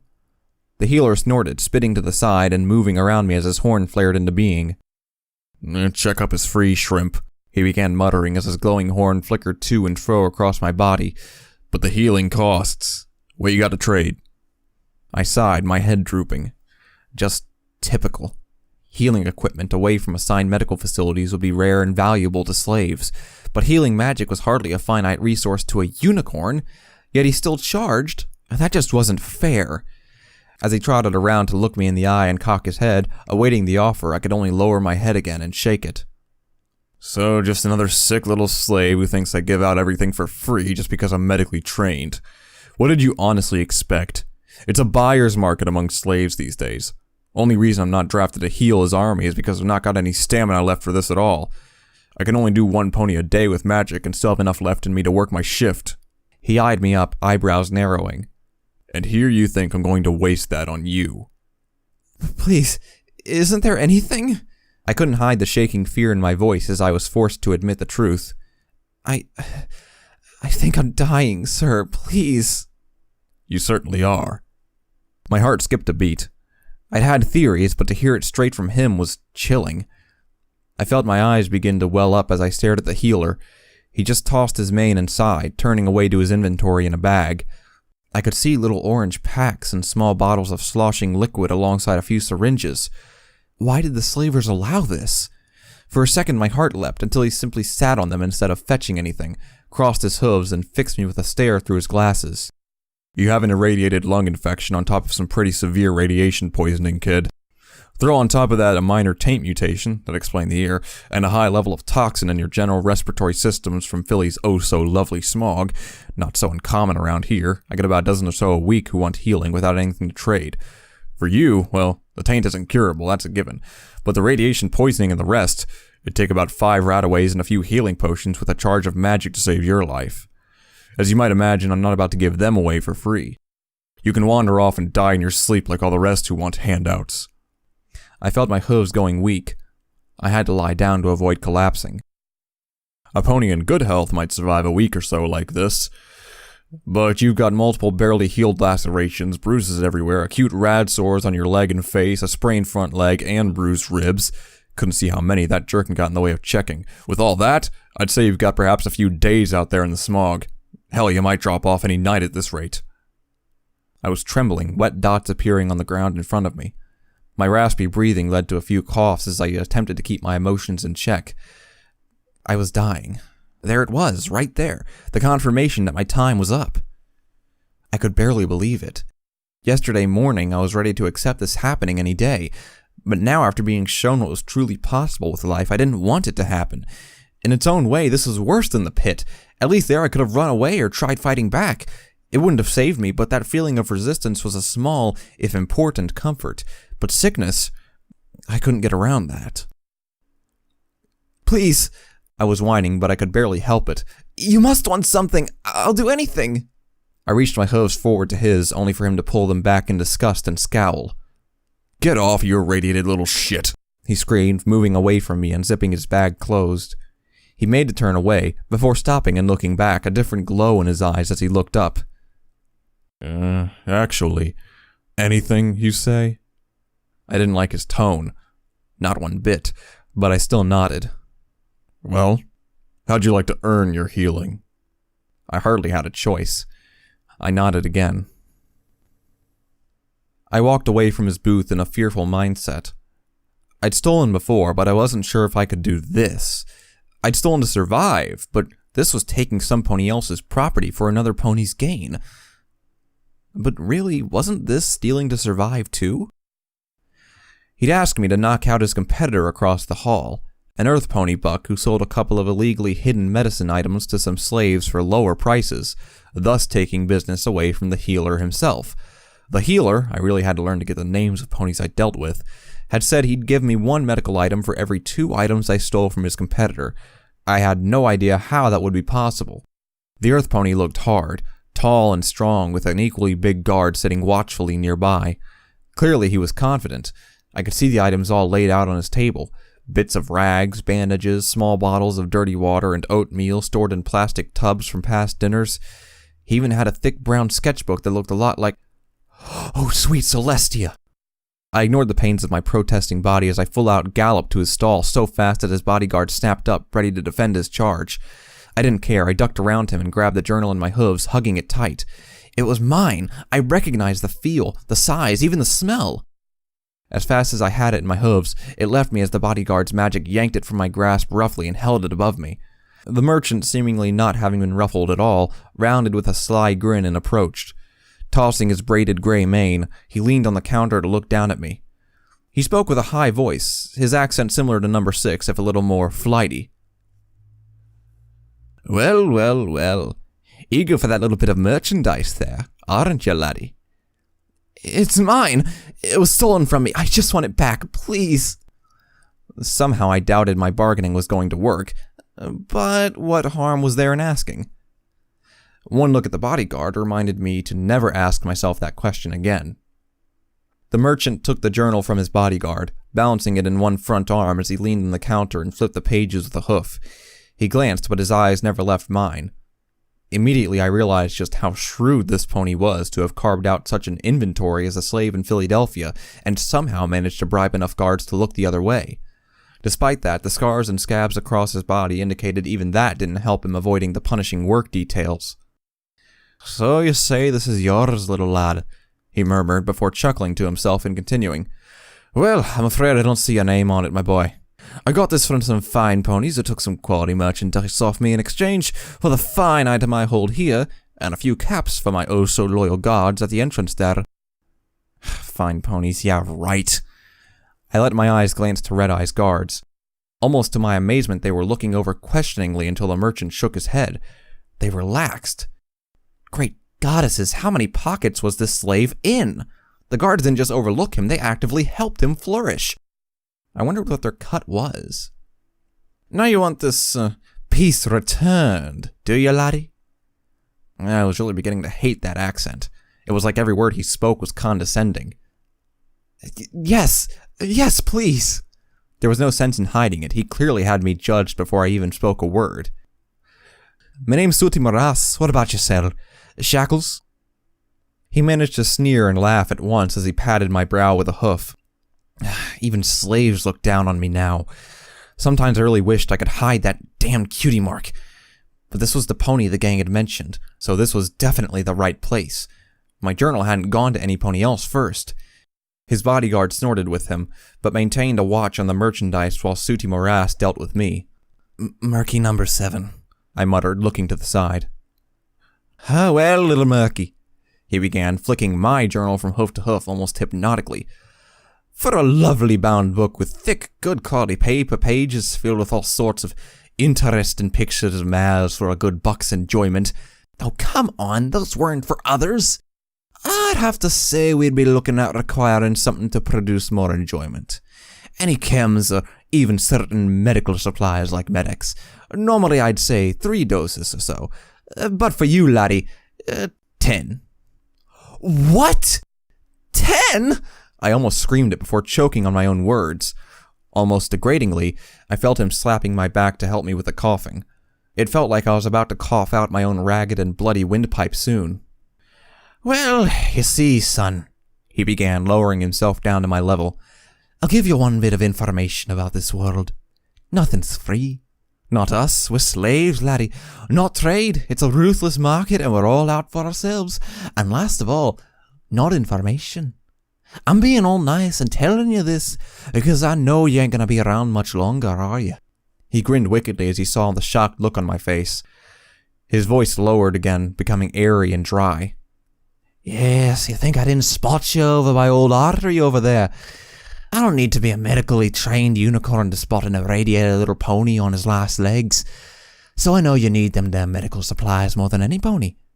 As such, I can afford to raise my price because I know no matter what happens, you're gonna try and do it for me. Ain't you, laddie? I gulped. He was right. Any pony who realized the position I was in had me over a figurative barrel when it came to haggling a price. Oh, and also, he continued as he rose up and turned away, picking up a few bits of what looked like arcane gem circuitry. I know you aren't here just for your own little book, eh, lad? He knew about Wicked Slit? How? Then it occurred to me, those 2 idiots on the enclosure gate were in his pay to find out in advance for him. Oh, that sneaky rat. 15, Murky, he finished. 15 for the parts and the book together. Put that unicorn out of his supply, and you'll find me a very able trader. Then we can negotiate your next job for me. Perhaps you might like to earn your survival day to day, eh? If I took his offer, I wouldn't just be solving one thing. I'd be putting myself in for a whole new level of control from other ponies above even Master Red-Eye. He held my very life in his hooves by controlling the substances I needed to survive in small doses. I'll think on it. Don't think too long, he sneered. Wouldn't want you to expire, would we? I heard his chuckling even as I wandered away from his booth in defeat. I lay between 2 slaves in the terminal enclosure. They were asleep, twitching as nightmares no doubt interrupted their brief rest. Both had come back from their work shift, backs raw from whips and choking on what I could only guess was either smog or dust from the mines. They had been too tired to notice my smell or sickness before collapsing beside me. Meanwhile, I was deep in thought. I sat with the parchment, my charcoal sketching on my makeshift checklist. My journal sat at the top. My main goal, provided I could stay alive, was still to regain it. To have it sitting mere feet away beside morass was loathsome to think about. It was not directly attainable right now. I needed to think outside the box. I crossed out Wicked Slit's knife. I had already spoken to her and relayed the message. Instead, I added a small magic gem to represent the parts I needed to get for her. Without them, I was due for nothing other than a bloody demonstration to the other slaves. I added a syringe. That was for Sooty Morass and his will for me to require chems from the unicorn healer. Briefly, I wondered why he couldn't deal with it himself. It wasn't like the guards were going to stop him. If anything, they protected him. It had to be some sort of unofficial rule set from Red-Eye on how a slave market could be run without becoming a nuisance to him. A small magic potion was drawn below it, to steal Morass's smaller medical supply for the unicorn to monopolize the market in his favor for healing. Contrary to what the unicorn said, I doubted it would put Sooty Morass out of business, but it would assure the unicorn's rise within the slave ranks and pecking orders. I added the head of a ganger. Whatever happened, I still needed to figure out how to evade their attentions tonight. Perhaps if I could find another slave master or get transferred to this terminal building. Finally, I added the symbol I knew was that of magical radiation, a poison that was slowly taking my life. I needed to survive. As I looked at the growing list of jobs and tasks before me, I had a sense of impossibility. Some of them countermanded the others. Without Morass, I would get killed by Slit, but without Artery, I would die anyway. I wanted to run. I wanted to hide, but it wouldn't help anymore. No pony would want to help me, and I had nothing of my own to exchange other than a broken radio that wouldn't cover the costs. I didn't know what to do. I clutched the radio under my jerkin, holding it tightly down, but only the thick and full voice of Sapphire Shores greeted me. Almost on cue, I felt my eyes watering. I closed them, tucked into a small ball as best I could to just try to escape it all. Perhaps I could find something painless, just take the easy way. Who'd have thought they'd miss our shift, eh, Noose? They didn't miss our shift, Lemon, you idiot, I heard the mayor reply. We got rotated onto a different master for tomorrow, and he doesn't need us right now. You think Philly ever gives a proper break? We'll be worked to the bone anyway. Same difference, he snapped back. Means we get to come back here and see about some more trading for a few hours. I looked up to see the final nail in the coffin. The gang marched into the enclosure loudly and proudly. Behind them I could see Pike and Kosh cowering away. Well, that was it then. All I needed was Wicked Slit to appear, and then it'd be a full house against little Murky number 7. These slaves didn't even like each other, never mind lonely Wait. An onrush of sudden hope blossomed in my mind as the pieces fell together. It wasn't perfect, but it was something. I got to my hooves, tucking the parchment carefully beneath my jerkin. If no pony else was going to help me, I'd have to get on helping myself. Ah, look who it is, every pony. The gang stopped in their tracks after intimidating a small slave merchant into giving up some month-old oatmeal for a few bits of scrap metal to look at my mangy and weakened self trotting up. Briefly, I realized that if they smelled the sewage stink about me, they'd be informed very readily about who was spying them earlier. Well, best not to give them a chance to get their bullying started. I've got a deal for you. The silence that followed seemed to last about a year. I wasn't sure what shocked them more, the fact that any pony had approached to ask them about it, or that it was me. My wondering was answered promptly as the trio collapsed to the ground in laughter loud and raucous enough to wake every slave in the terminal area. I'm serious! Oh, boys, he's serious. What does he want? He wanted a bargain for his little hidey hole. Too late. This wasn't getting anywhere. I decided to play my trump card. I can get you chems. Their demeanor changed almost immediately. The two bucks perked their ears as the word triggered an instinctual reaction. Mentally, I leapt with joy that my wild shot in the dark seemed to be right on the money. Okay, Murky, hurdle one crossed. Time for the meat of the issue. I know where to get them. Help me, and I'll tell you. That didn't go down well. The mare particularly stayed right where she was without so much a twitch of her eye. I guess she perhaps hadn't partaken. Not good if she was the de facto leader of their little gang. You're playing a dangerous game, runt. Her voice was low, ignoring the glances of the two bucks. If I could just get them talking. That was, I could even keep myself talking. I felt like I was about to go rigid and fall over. These were the gangers who promised to kill me after all. Noose was right, I was playing with fire by even coming this close to talk to them. She seemed intent on reinforcing the fact, advancing close enough that I had lowered my hindquarters to give my head enough range to look up at her. I was trembling, I knew, but that was normal for them, right? So what do you want, runt? Right, here we go. I couldn't give out my entire plan or it'd all fall apart. If the gang knew, then they'd be able to pick out every problem with it immediately to benefit themselves. Get me some too. I can't get them myself. And what's to stop us from taking the lot for ourselves? I wasn't wanting them to spot that little fact. Guess it was too much to hope for. I really didn't want them figuring out the entire story, especially because it sort of swung more in my favor than theirs in the end. Because I want a job for some pony, I said, stammering over my words enough to make me mentally kick myself for being such an awful liar. If I get some of it back, I can get better deals with Sooty for you. Okay, technically true, maybe. Perhaps once he had no real competition, he'd lower his trade prices. Also, Princess Celestia might descend from on high and whisk me off to my marriage with a stable dweller in Canterlot Castle. Noose narrowed her eyes, shook out her mane, and looked back at her two comrades. Their eyes betrayed a fervent wish for chems to add some spice to their hellish life in Philadelphia. Eventually, Noose sighed and sank her head. Fine, she said, deadpan delivery very much intact. But this isn't a deal, runt. We see something we want or prefer, your loss. My heart leapt. Perhaps this had a chance after all. Oh, and Runt. I froze on the spot. Don't think you're off the hook. Her face came right down level to me. I bit my lip, trembling so hard I feared I might shake a tooth loose.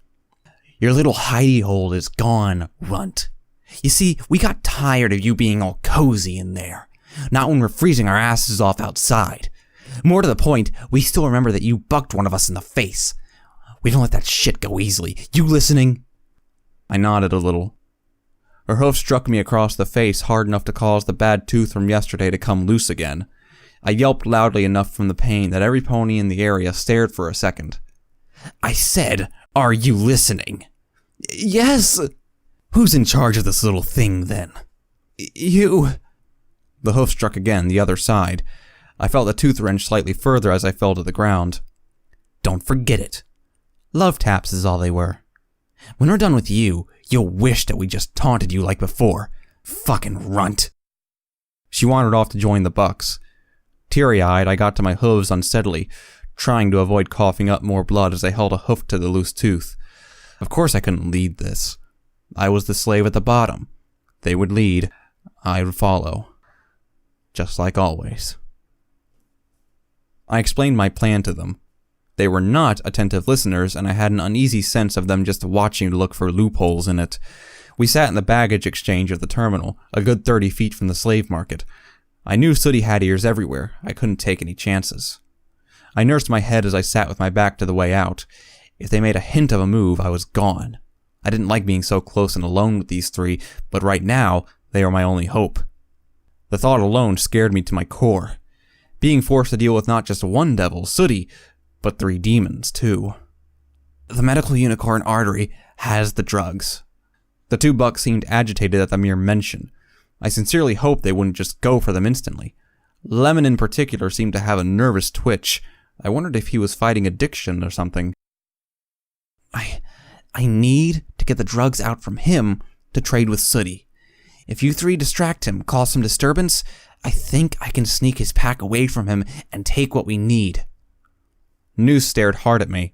She didn't like the plan, that was obvious. I could tell what she was thinking, why not just take it?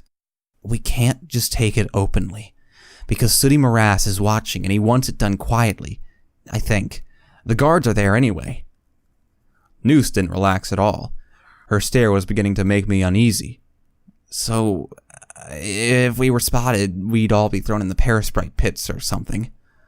Runt, I assure you that if you mess this up for us, I will ensure that a Parasprite swarm would be the least of your worries. Her voice was cold. For the first time, I began to grasp the weight of the situation. This wasn't them just bullying me or seeing me as a target anymore.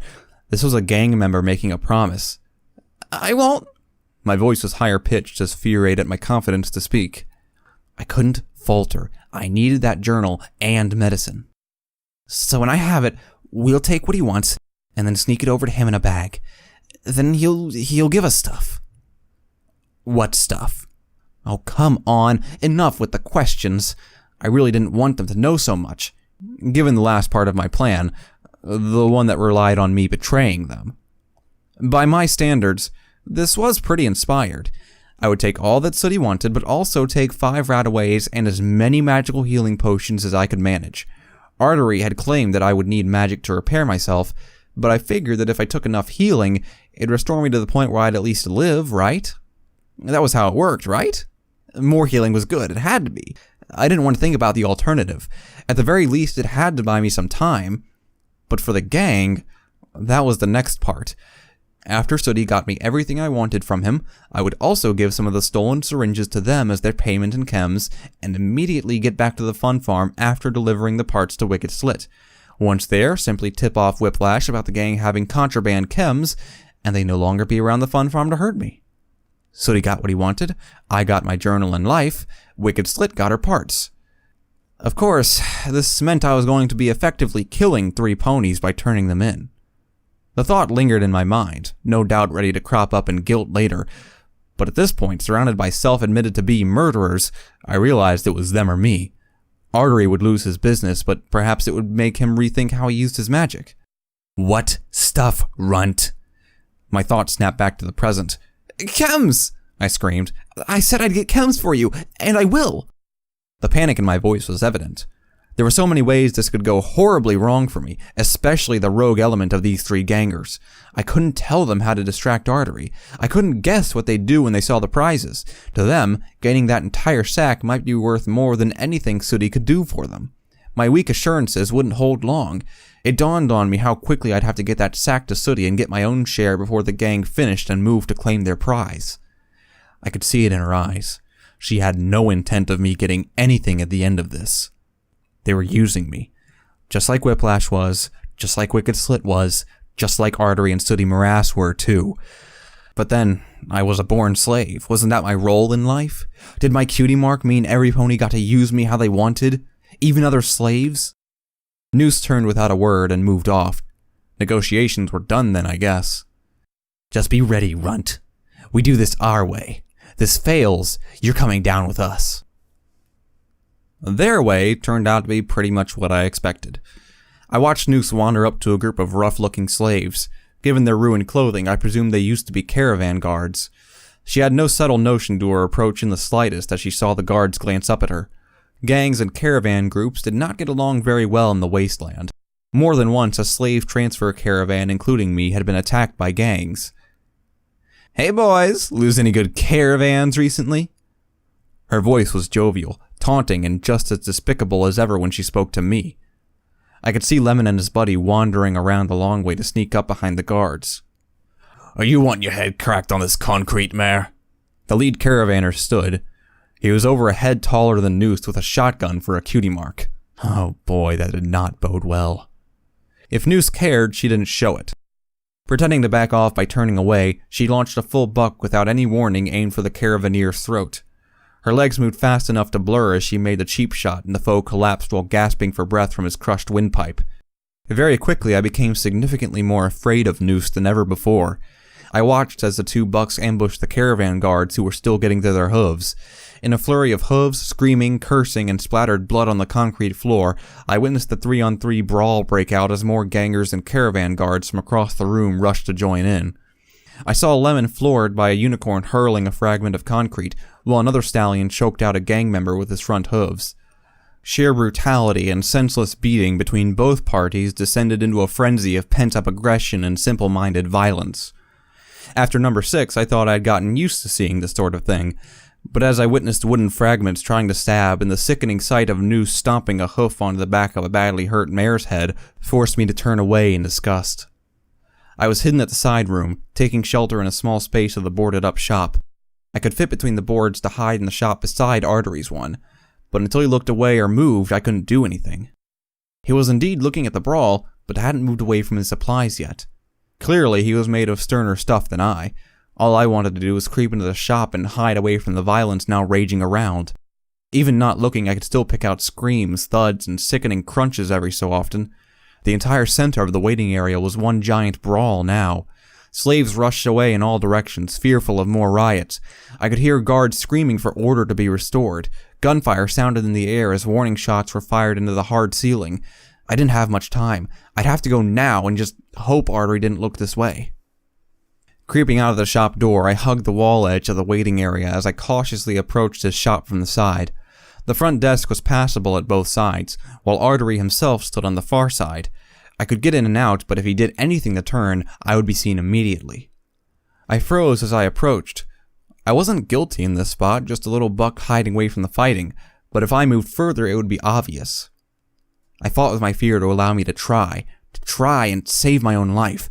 Dare or falter, Murk. Dare or falter.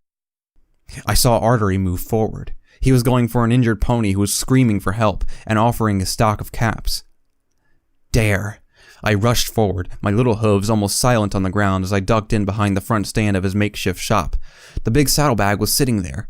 Tugging it open with my mouth, the rataways and potions spilled out alongside boxes of chems. Most of them I didn't even recognize or want to try. I couldn't read their labels to check, but I could count. Oh, that. There were only 15 medical elements in the entire saddlebag. 5 rataways, 5 potions, and 5 boxes containing a few doses of chems each. He'd known. He'd damn well known the entire time. Sooty never intended to save me at all. A scuffing sound came to my ears over the screaming and shouts of the guards striking and controlling slaves.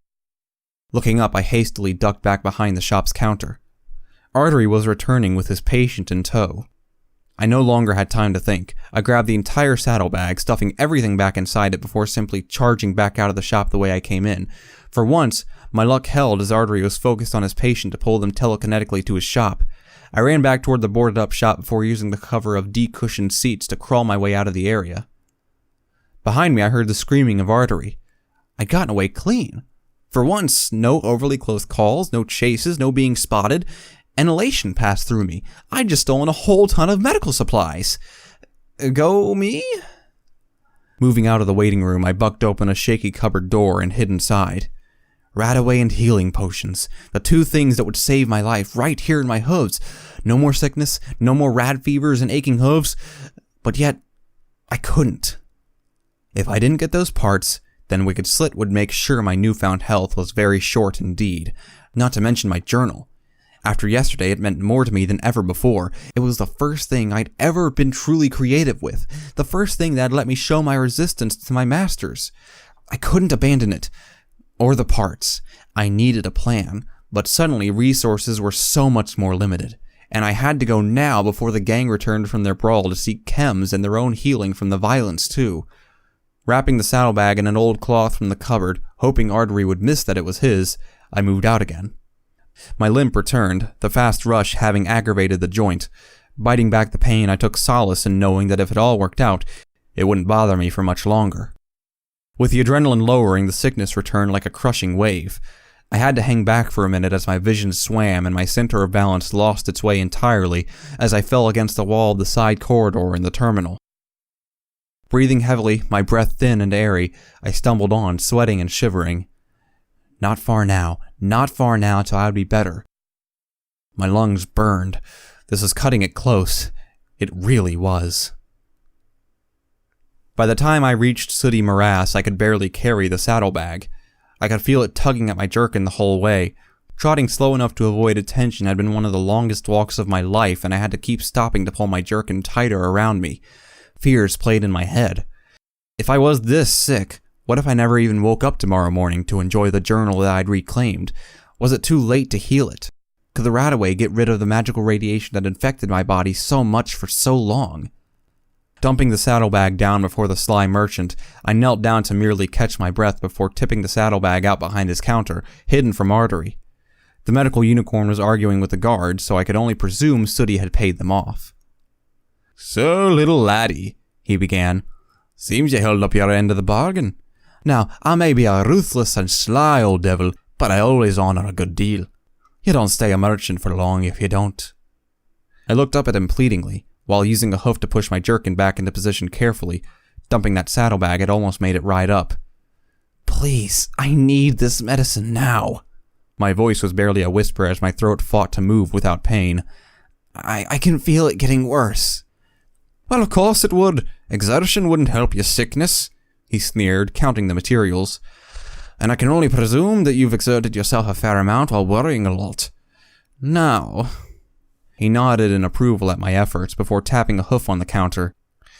"What say you and I discuss your employment, lad?" That grin could have launched a dozen balefire missiles with the sheer hate it brought up. Here he was, looking at a dying pony, and all he could think of was how he could exploit him further for his own ends. I'd met horrible ponies and seen the work of tyrants like Master Red-Eye, but this was a whole new and personal level of malice. "If I agree, can I have some medicine now? Please, I don't think I'll live past tonight." It was begging, but I had nothing else to bargain with. A ruined hoof machine thingamajig wouldn't be worth anything, right? "Oh, now, Murky lad, don't go getting eager now. We've yet to find out what you can do for me before I give you something. Far as I see it, you got to earn your medicine, not just take it and then not come back, see?" He had me trapped. I agreed. He explained his job to me. It was quite simple, really, but deceptively important. I would have to carry bribes to various individuals, both slaver and laborer. scrap workers to pocket goods, guards to look the other way for said goods, and of course, deliver merchandise. He would pay 1 medicine per job, just enough to keep me alive from day to day. That was my only payment to work as his little courier. My life was entirely in Sooty Morass's hooves now. A slave to a slave. Now, in accordance with our deal, I'll present to you the things you did earn by putting my competition out of business, lad. He had continued talking even as I sat in the back of his shop, listening to the guards restoring order. The trio of gangers would be along any moment, I could guess. I hadn't cared, I simply sat on my rump, a good little slave waiting Morass's command or my time to return to the fun farm for a shift. I wondered if Morass could get me to stay here with them rather than at the fun farm with the gang. Wait! The things I'd earned! Even as I looked up from my hooves, he let both my journal and the arcane component drop from his mouth in front of me. I didn't hold back, taking the journal in both front hooves and hugging it tightly. I felt my eyes water. Sooty left me alone to return to his merchant front, no doubt preparing to argue with Artery when the unicorn noticed Sooty's sudden increase in merchandise. He said I was to be sent out at night to take a bribe to a guard near the gate who might be able to hook him up with a small supply of apple sugar bombs from the slaver kitchens.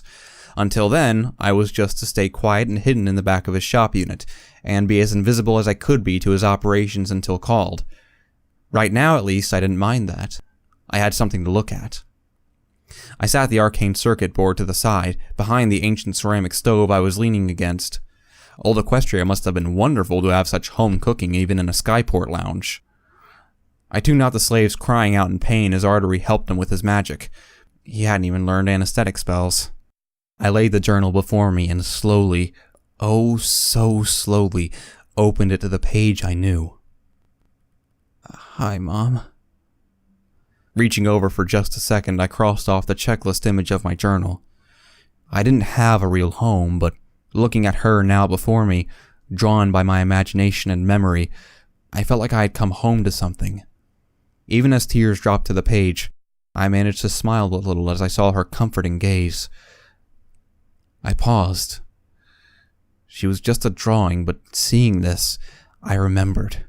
I remembered the feeling, to have shaken off my master, to ignore Red Eye's demands and try to stay inside and draw this when they were demanding me to leave. I'd taken my own path. Looking from the beautifully comforting face of my mother to the back of Sooty Morass, I knew there was no way he was going to keep me under his hoof like this. I was getting out of here. I was going to live on my own terms. Thanks, Mom. Glad you're back. My plan was not entirely advanced. There was little I could really do here but simply attempt to steal the medical supplies from behind Morass's back, and then hoof it for the exit before finding a way to blend in outside. Morass wouldn't come chasing me all the way to the fun farm across Philadelphia. Even he didn't have that influence. Nope, it wasn't too fancy a plan, but it was surrounded in dangers. From Morass and his bodyguard to the guards at the exit, if ponies tried to grab me, they could stop me. Or worse, they might even tear off my jerkin. The device and everything else would be lost, among other consequences too. I pulled it as tight as the frayed cord around my torso would go, feeling the radio, parchment, journal, and circuit board stuffed inside. I was going to use the saddlebag I'd brought in to leave with the surplus items Morass had left behind his counter, but even so, the amount stuffed in my jerkin felt unsteady and cumbersome. I was not going to risk it being anywhere else, however. They were all too important. Even as I readied up quietly, I felt another wave of nausea wash over me. Coughing loudly, I stuffed my mouth with a hoof as I attempted to stop myself from drawing too much attention. Stomach retching from the harsh coughing, vision hazy from the pain and exhaustion, I lay back for a good time simply trying to get my strength back. I couldn't do this, not physically. My limbs were too weak and my injured one was only getting worse. I couldn't run on a hoof that was mildly disjointed. If only I could dull the pain. My eyes fell to the syringes around the bag left by Morass. I didn't know which one was... what were they called? Med-X? There were a few styles. One with 2 little pipes to send extra drugs in it.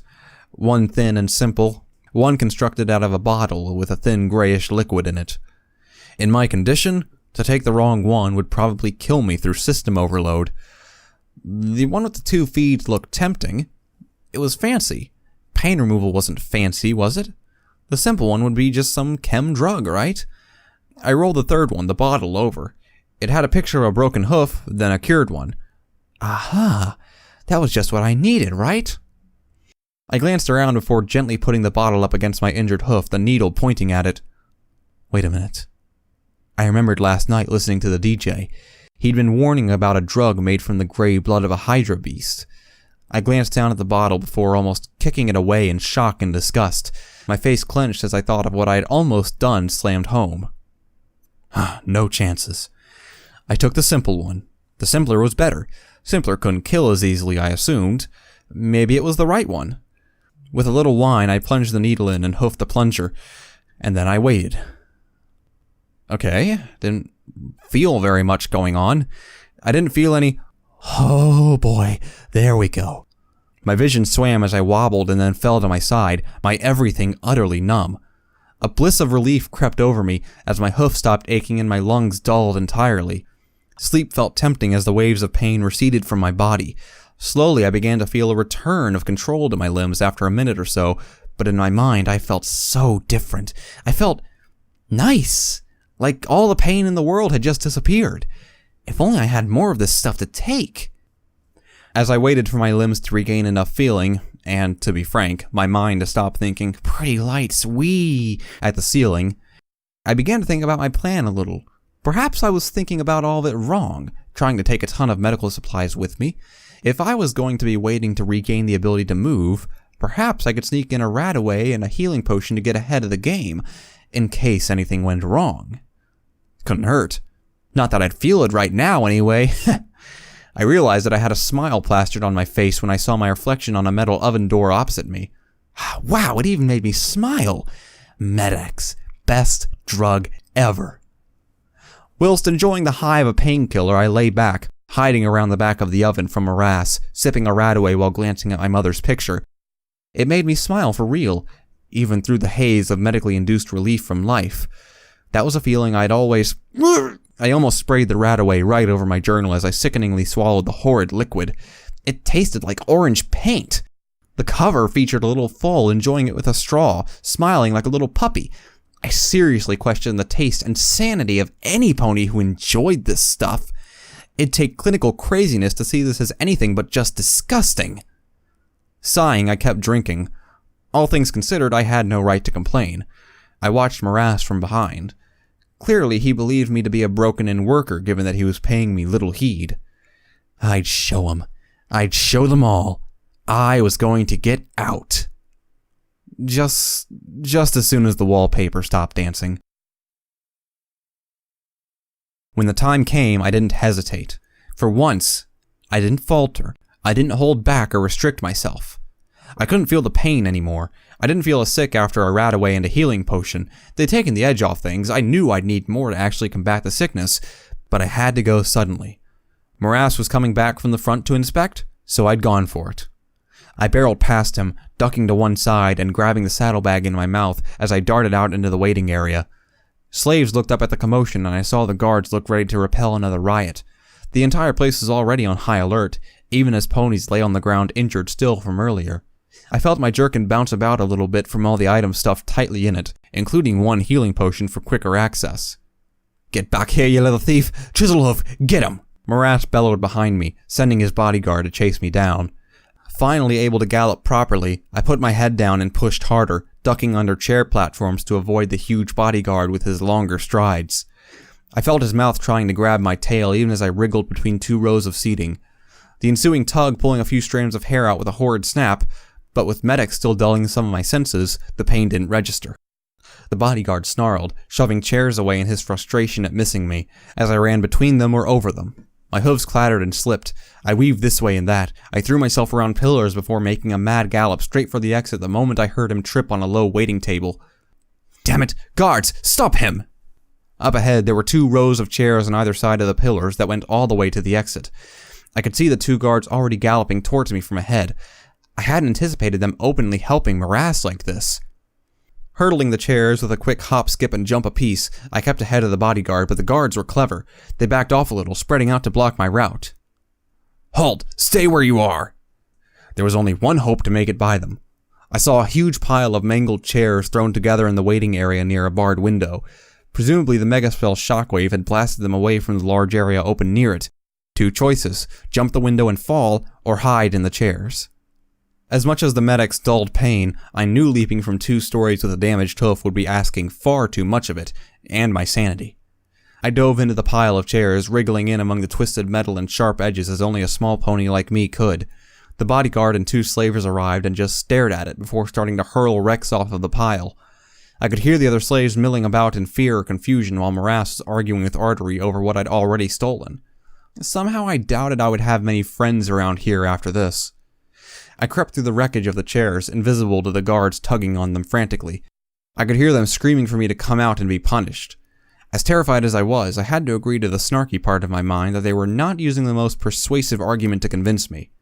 Fighting down the overwhelming urge to curl up and shiver, I kept creeping. I had to get out.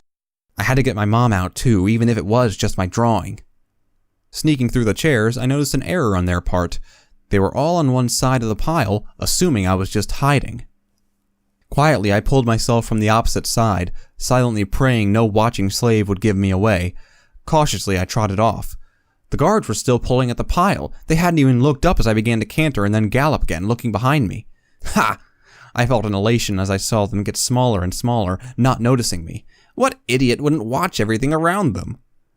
I promptly felt myself run into something with a dull thud. Well, that answered that question. It hadn't hurt, but the impact had knocked me over, spraying my chems across the floor. In a panic, I reached out to reclaim them before seeing what I'd hit. My mood dropped like a stone from the top of the terminal control tower. "Hi," sneered Noose, as her 2 buck companions spread out around me. "Come to give us your prize? Or just to report for the flank kicking you're going to get for trying to betray us?" My blood ran cold.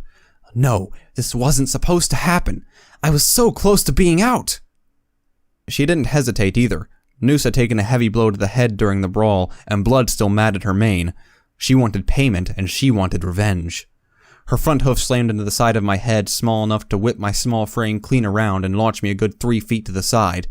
Even through the medics, I felt that hard as pain lanced through my mouth and jawline. Whimpering and trying to get up, I saw her shadow. Noose raised up on 2 legs and slammed her front ones home upon my chest. I couldn't hold it in. I screamed at the top of my voice as I felt ribs take the impact, and a spray of blood came from my mouth. High-pitched and raspy, I howled as she beat down on me, hoof after hoof after hoof. I went blind in one eye as it blackened and began to swell up. She picked me up to my hooves and bucked me into the wall. The hard concrete reawoke my sickness as I felt the wind knocked out of me through a rough throat and lungs, only to wail as she kicked out at my injured leg. "Don't, please! Noose!" I pleaded, trying to stand back up, but it was to no avail. Don't kill me! Please, don't!" I collapsed against the wall, sliding down. I'd been beaten before, but this was different. She wasn't aiming to knock me around. This was ruthless, with the intent to genuinely hurt me. I wasn't built for this. "Please, Noose, I'll do—" With a sudden removal of gravity, I was hurled back toward the center of the entranceway. Landing on my front, I cried out as my ribs crunched on the floor directly. My legs didn't even bother to stop me. Without the medics, I'd probably have passed out. I tried to stand. If I could just reach another healing potion, gulp it quick, or another medics, anything. Just enough to give me the boost to run, if I could just get away. My efforts led me to stumble and collapse as every joint shivered and failed me. Gritting my teeth, I sought to crawl, whinnying as my eye pounded with the pain of quick swelling around it. The feeling of not seeing. Oh, goddesses, was it permanent? They weren't willing to allow me to move. Her hoof descended on my injured leg, putting enough pressure on it to make me howl in pain as she grinned wickedly. I could see Morass and the guards approaching. He had that look of justification on his face as he looked on me, beaten and bloodied. I shivered constantly, my body retching from coughing, and feeling pain from my legs, ribs, and face. I could feel blood running from somewhere on my face again.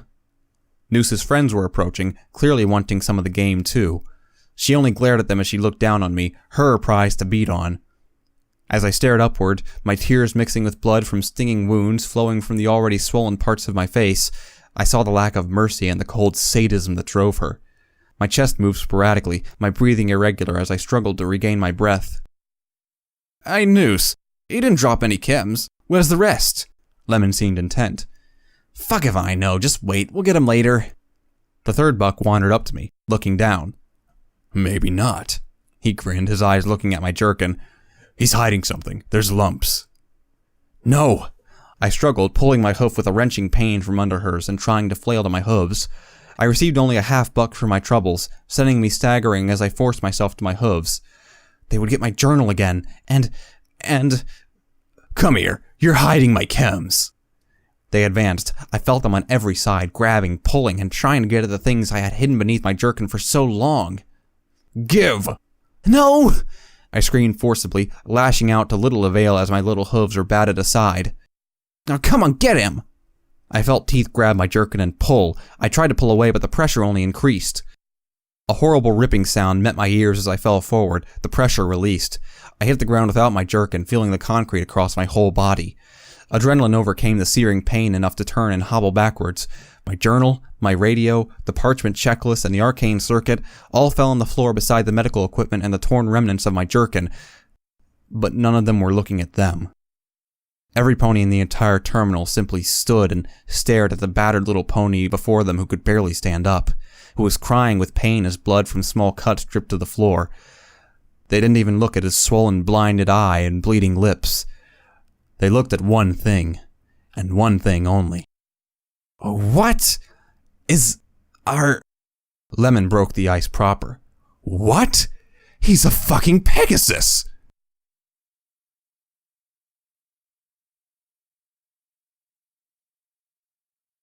Hang on a second. You kept it hidden all that time? I may not have been honest with everyone. As you can see, I'm not an Earth pony. I am indeed a Pegasus. But believe me when I say, how could I just admit it? So many slaves in Philadelphia hate Pegasi. Wasteland ponies are bad enough, seeing us as an easy blame for the sky. But in Philadelphia, that just makes you an easy target. Someone to take their frustrations out on. I've been lucky my past masters were content to have any slaves, regardless of what type of ponies they were. I don't know how it happened. Perhaps genetically my mother was related to a Pegasus lost in the wastes. Perhaps my father was one and my mother never told me. Maybe it's just blind chance of long-lost genes from 200 years ago. One way or another it happened. I was born with these wings on my sides. More than my size and timidness, they've been the reason that every place I was sent to work as a slave immediately treated me like dirt. I'd be blamed for mistakes the Pegasi made before the balefire bombs, or for the rumors of them surviving up there happily and ignoring us all. I would receive less food, have my wings prodded or struck by other slaves. They used to call me flightless. Many of them used to make up stories that I'd come down from the clouds because my real parents didn't want me anymore. But I swear, this is the honest truth. I'm a born wastelander. A born slave. My mother told me when I was young a little saying. There's a story behind every pair of wings in the wasteland, little Murky. Pegasi were so rare that every one of them had a story to tell about the places they'd flown to, such as what the world was like above the clouds, about how they survived in a world that generally hated them, or the things they'd done thanks to their unique abilities. Pegasi were incredible, unique, and every single one of them had some sort of tale behind them. When I was at the rock farm, I was still very young. I hadn't yet grown up enough to fly, but once I was developed enough, my wings began flapping. They'd moved and twitched about however they wanted, and I kept imagining that if I could flap them hard enough, then my mother and I could have gone someplace safer. My master had spied them beginning to move, and he took steps. Steps to ensure his slaves didn't leave. A blunt mallet in his mouth, he'd ordered 2 other slaves to drag me into his storehouse where an anvil waited. He didn't want me to fly. Ever. I'd never recovered. Damaged while too young, unable to develop properly, they ended up weak, with muscles too withered to lift my own weight or flap properly. The bones in my wings were fragmented and too poorly healed to not have enough strength to withstand the forces required. A Pegasus without the ability to fly. In other words, just a very weak pony with two big targets on his sides to draw attention and malice. To draw hatred he could barely escape from. I'd suffered from it in every camp before Philadelphia. I knew they'd be the worst. And now they knew too. I didn't have long. Their confused stares and disbelieving mutterings as the crowd gathered would only distract Noose and Sooty for a short time. Even as I heard some voices begin to raise, hatred and bile spilled forth with shouts demanding I be brought in to take revenge on. I knew not every pony in Equestria hated us Pegasi, but the slaves, often prone to emotional simplicity and seeking to vent anger, would see me as a common foe. I reached down, grabbing a healing potion in my mouth, and simply letting the liquid fall down my throat without even swallowing. The act almost made me choke and vomit it right back out, but the refreshing feeling of my new wounds beginning to close gave me enough strength as I scrambled to pack my things into the fallen saddlebag. The entire crowd began to move as one. A surge of screaming faces, still hopped up on violence, wanting to express their anger on the one race who they crudely believed had abandoned them. I could see Noose trying to force her way through. Sooty Morass's bodyguard was behind her. I only had seconds to get away. Lemon was still standing beside me, scowling as he attempted to grab me with his front hooves. Panicking as I heard the stomping of the fanatical slaves gunning for my blood, I lashed out. My back right hoof flicked out just like before, connecting with a much softer area. I heard Lemon squeal and felt him fall right off of me. Throwing the saddlebags over my torso, I immediately galloped for all I was worth. Ahead of me, whistles blew and warning shots blasted into the air as a line of guards galloped into the terminal building past the scrap wall. Pike and Kosh dove for cover as the large ponies thundered through. Stuck between the two, I opted to keep going, trusting to my smaller size compared to the huge crowd behind me. Praying silently, I dodged as best as I could around them, even diving beneath a guard, shouting out in pain as his battle saddle opened fire right next to my ears. I scrambled out the back of their line just as the slaves collided behind me into the guards. One guard looked at me for just a second before being pulled back into the terminal by the rush of slaves. Assuming they were rioting, the guards paid me little heed. I stopped for just a second as I glanced back, seeing the rush being barely held in by the guards from charging onto the airfield after me. All their eyes were on me, or rather on my torso. I heard shouts like "Tear his wings off" or "Revenge for the Wastes," 100 ponies crying for my death. Radio or not, hearing that, I felt very alone indeed. I galloped off, trying to not cry so much I couldn't see where I was running, as I hunted for some place to hide. Somewhere. Anywhere. I didn't have to travel far. With adrenaline dropping off quickly, I couldn't go too far. On instinct, I sought out a place no pony else would ever go normally. The Philadelphia Skyport's control tower. Old scaffolding had been torn around it from the blast, but to a pony with nothing else to lose right now, it was an acceptable risk to climb. I sat on the top, the roof above the control center, watching the expanse of industry and red haze of Philadelphia around me in all directions. On the horizon I could see the sunset, blurred and impossible to properly view given it was behind the cloud layers above. Tonight it was just a deeper smudge of orange, but something in me, perhaps driven by my status as a Pegasus, just knew it meant a lot. That sunset escaped the darkness of the night each day.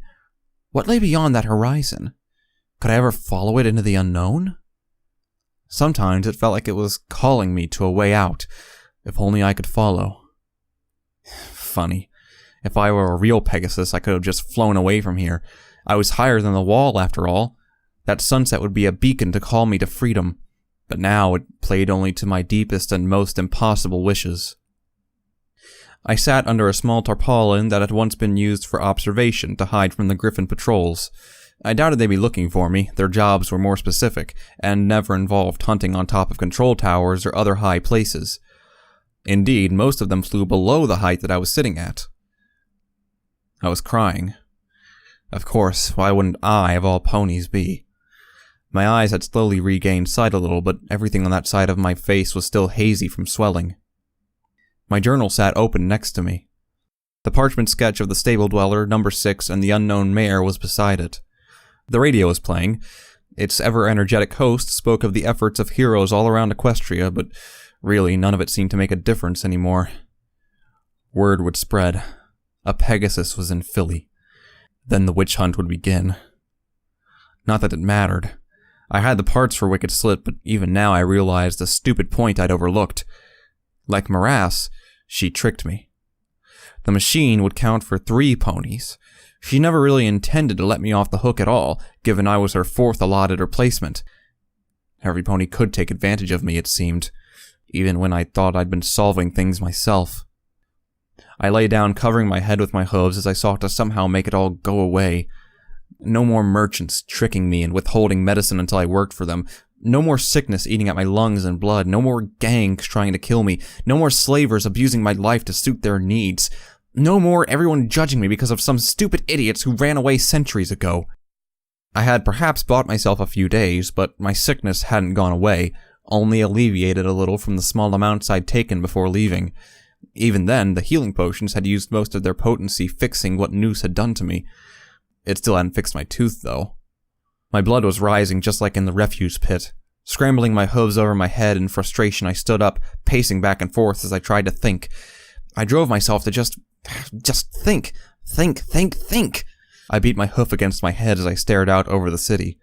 I could see the fun farm, its roller coaster ruins widely recognizable, as were the giant pink pony balloons above it. I could swear each one of those massive laughing faces was looking at me. That freaky laughing pink mare. I really hoped I could never see her again. That I'd never see anything again. Just to leave and go someplace where it could just be me and my drawings and no pony else ever again. Who needed others anyway? I sighed, not even finding the energy to stay properly mad. I was exhausted after 2 days of running, being beaten, and having the conditions in here aggravating my radiation sickness. I couldn't move properly. I couldn't even think properly to come up with a curse colorful enough to describe this life. But as I turned to the fun farm, an idea sprung to mind. A little thought that I realized had always been in my mind. An inkling that had remained with me all throughout my life, but until today had never quite surfaced on how to protect myself from all the pain. There was a way. I trotted forward to the edge, not quite feeling my conscious thoughts in control of my body. I looked down at the ground 30 feet below. Just one way I could avoid any pony else ever hurting me again. The only way out I could see right now. Shaking frantically, I climbed up to the parapet. I could feel my breathing getting faster. One hoof raised as I felt my balance waver in the wind. I felt my center of balance adjust, drifting out a little. The ambience went silent as though waiting for me, other than the rush of wind by my ears. I fought down the sense of vertigo. Just one little bit of pain more, and that'd be it. The wind caught my mane and wings, as though trying to remind me of what kind of pony I was. I ignored it. The wind and sky had no place for me. And in that moment, I felt all the noises gradually turn quiet. All my thoughts began to settle and find peace. It'd be so simple. So simple that I began to question myself. Was this right? Would it work? Would it hurt? Yet I was so afraid to go on. I leaned out. Beep. I stumbled, my hooves skittering about as I fell back from the ledge to land solidly on the concrete of the balcony again. Hot pain lanced through my body as I impacted on my side. In a moment of terror, I hadn't known which way I was following, tumbling head over hooves before dropping hard onto the tower again. Safe. Panting, eyes wide, and staring at the parapet I'd been leaning over, I heard the noise again. Beep. My radio. The music had stopped. I scrambled over, picking it up, almost dropping it as my thoughts caught up with me. Replaying it in my mind, I realized what had just happened.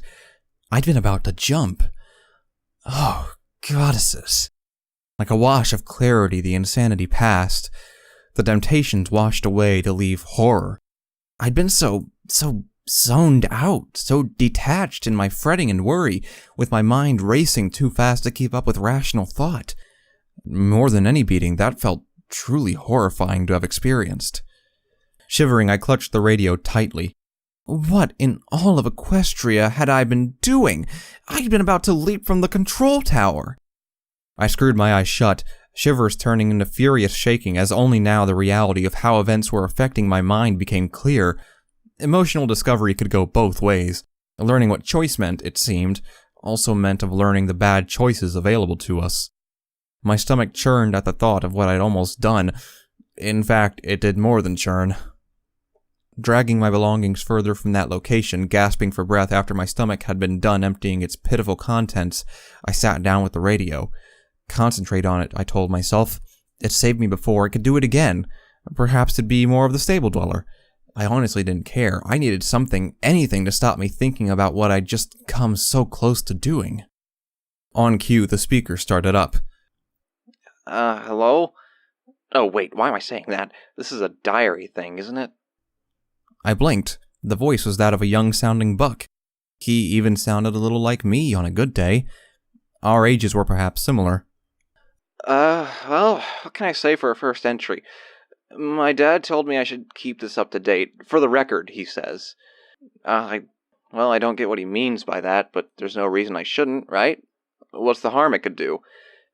Plus, I kinda owe him. He bought me the stable ticket, after all. If things do go bad, at least I'll be safe underground, while Dad should get evacuated with the Pegasi. We'll be safe. This message? It was from before the war. Bewildered, uncertain of what this device was saying, or why it even had this, I found myself captivated, holding the device gently between my hooves as the little speaker played out the apparently voiced diary.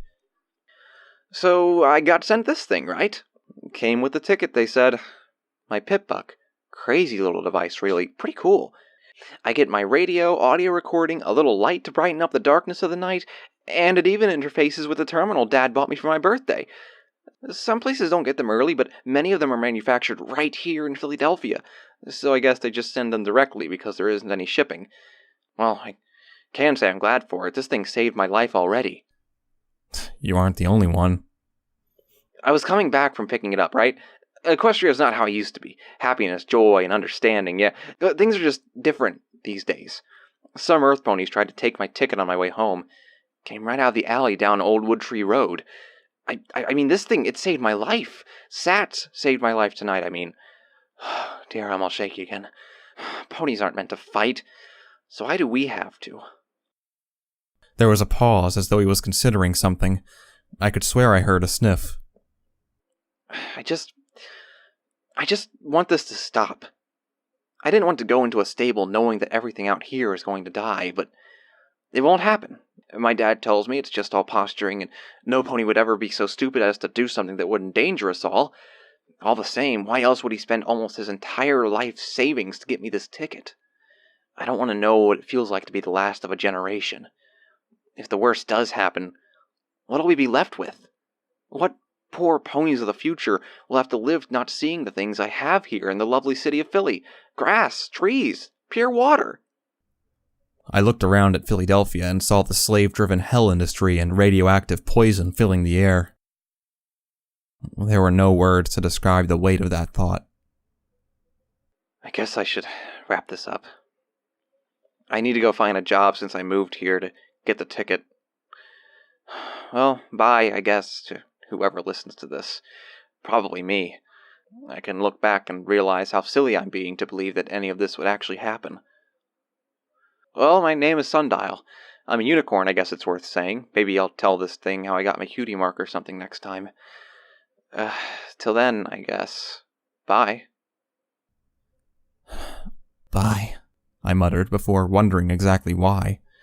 I heard the speaker cut before it switched right back to a song by Sweetie Belle. A Pip-Buck, then. That was the device's name. Sundial's Pip-Buck.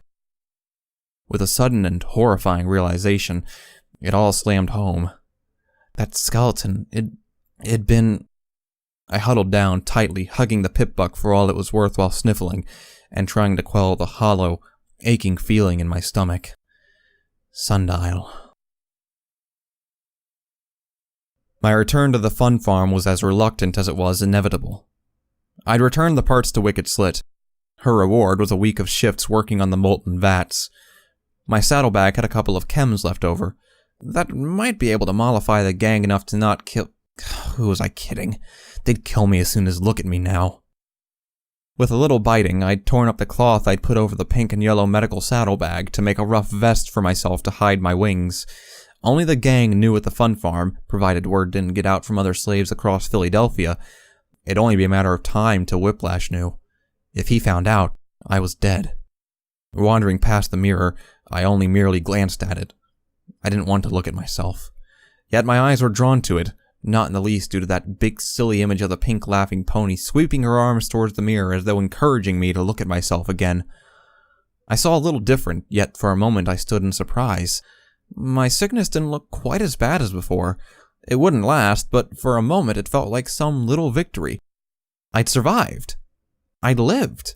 I didn't feel overjoyed, but I was alive. It'd been something, but more importantly, it'd not been done by some pony else, but by the choices of the pony I looked at now. That little Pegasus with the sad eyes and a slaver moving up behind him in the mirror. My eyes shot wide. If it weren't Wicked Slit I'd sent you to, I'd probably have you up for delaying coming back. Thankfully for you, I know she's crazy. I squeaked, jumping as I spun and fell into the cold glass of the mirror. Whiplash had moved with uncharacteristic silence up behind me from out of the mirror's line of sight. From the grin on his face, I could imagine he'd meant to scare me. "Yes, Master," I whispered. "She kinda held me back." "Whatever. Get back in your enclosure. I have a meeting with a liaison from Protégé." Master?" I had to at least ask. Are the gang members back in? I think they want to kill me." "Murk, shift your arse." "Yes, Master." It had been worth a try. I slumped and wandered past Whiplash as we both headed into the petting zoo to his slave groups. Waiting beside the old staff office that Whiplash used as his quarters, I saw one of Stern's griffins waiting for him. Much bigger than a pony and bearing sharpened talons, the mercenary nodded curtly to Whiplash as he wandered over.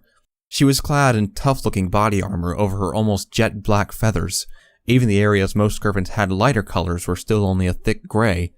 Across her back was slung two long-looking firearms, one a magical weapon and the other some sort of scoped rifle. Her eyes watched me carefully as I moved past her, trying not to let myself stare as I sought out the gang.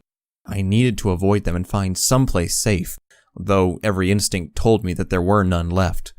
Behind me, I heard Whiplash begin talking to the griffin.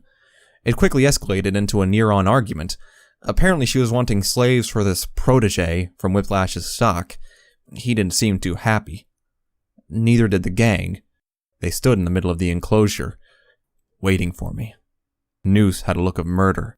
Her back showed signs of lashing from the guards. Lemon stomped impatiently. I didn't imagine a hoof to the loins was going to give him much mercy toward me. The third buck, I'd never heard his name, simply snorted. Well, here it came. "Forget your own desires, Whiplash. You're not in control here.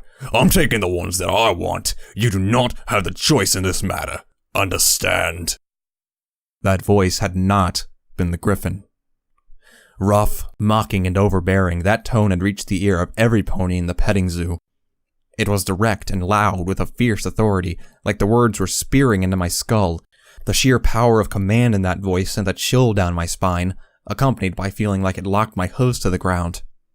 Even the gang perked up, their gaze turning to look at the situation with Whiplash and the griffin. Where they'd been talking previously, now a third presence had entered. Yesterday I'd been sure I'd seen the biggest pony in Equestria out of number 6.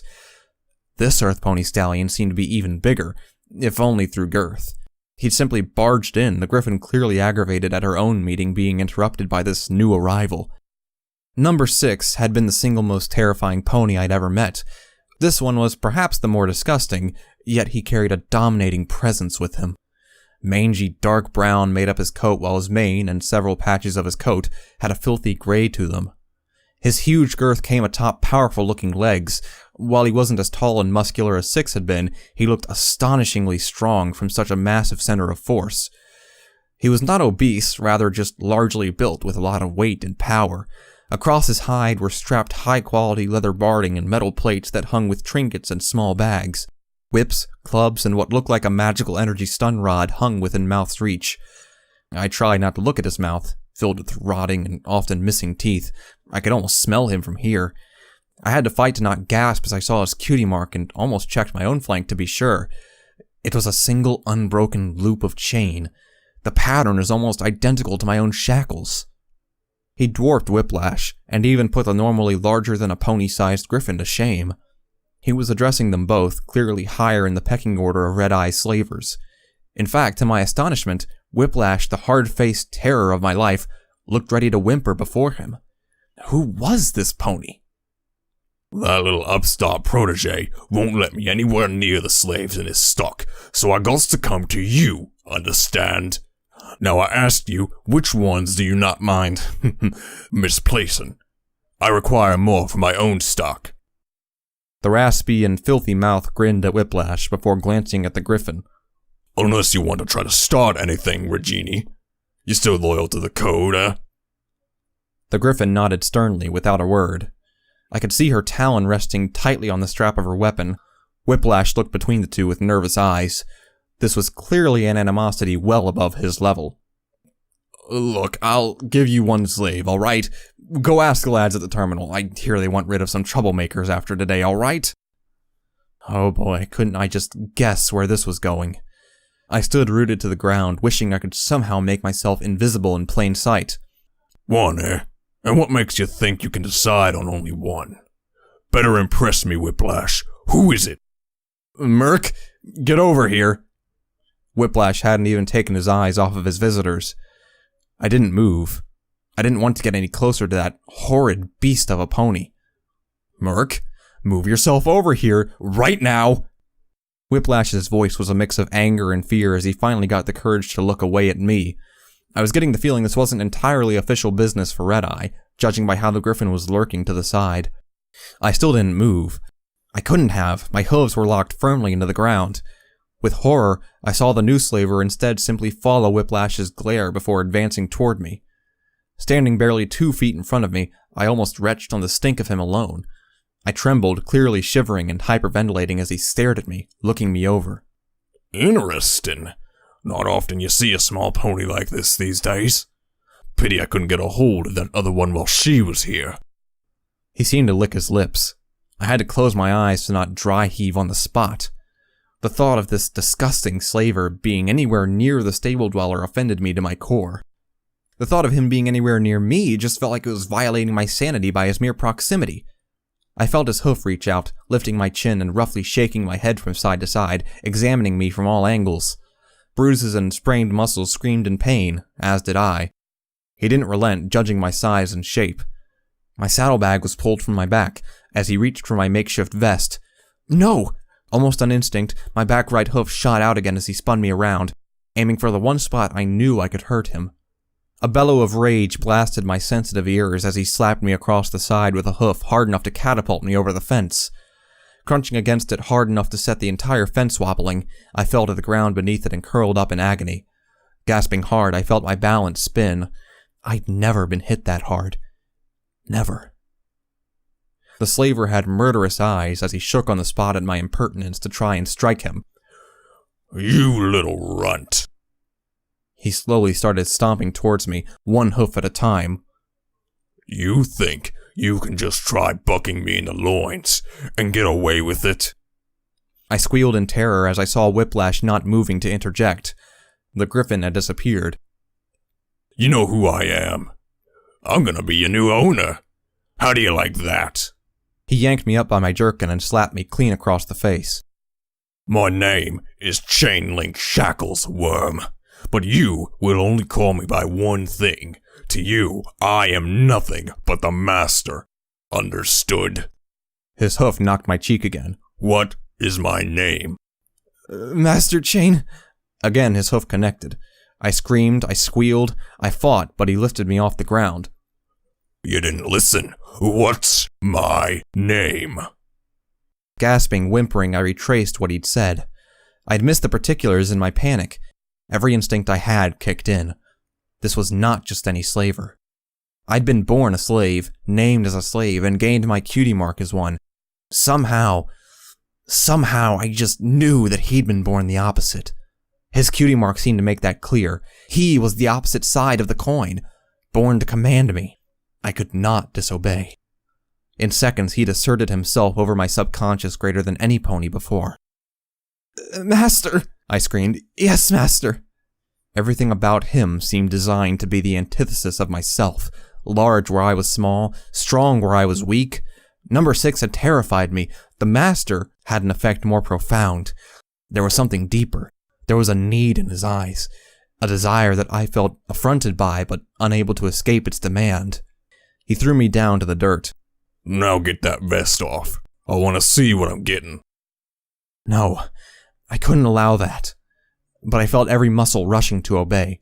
The DJ and others had broken me free, but I could feel the everlasting chain of the master locking me back into place.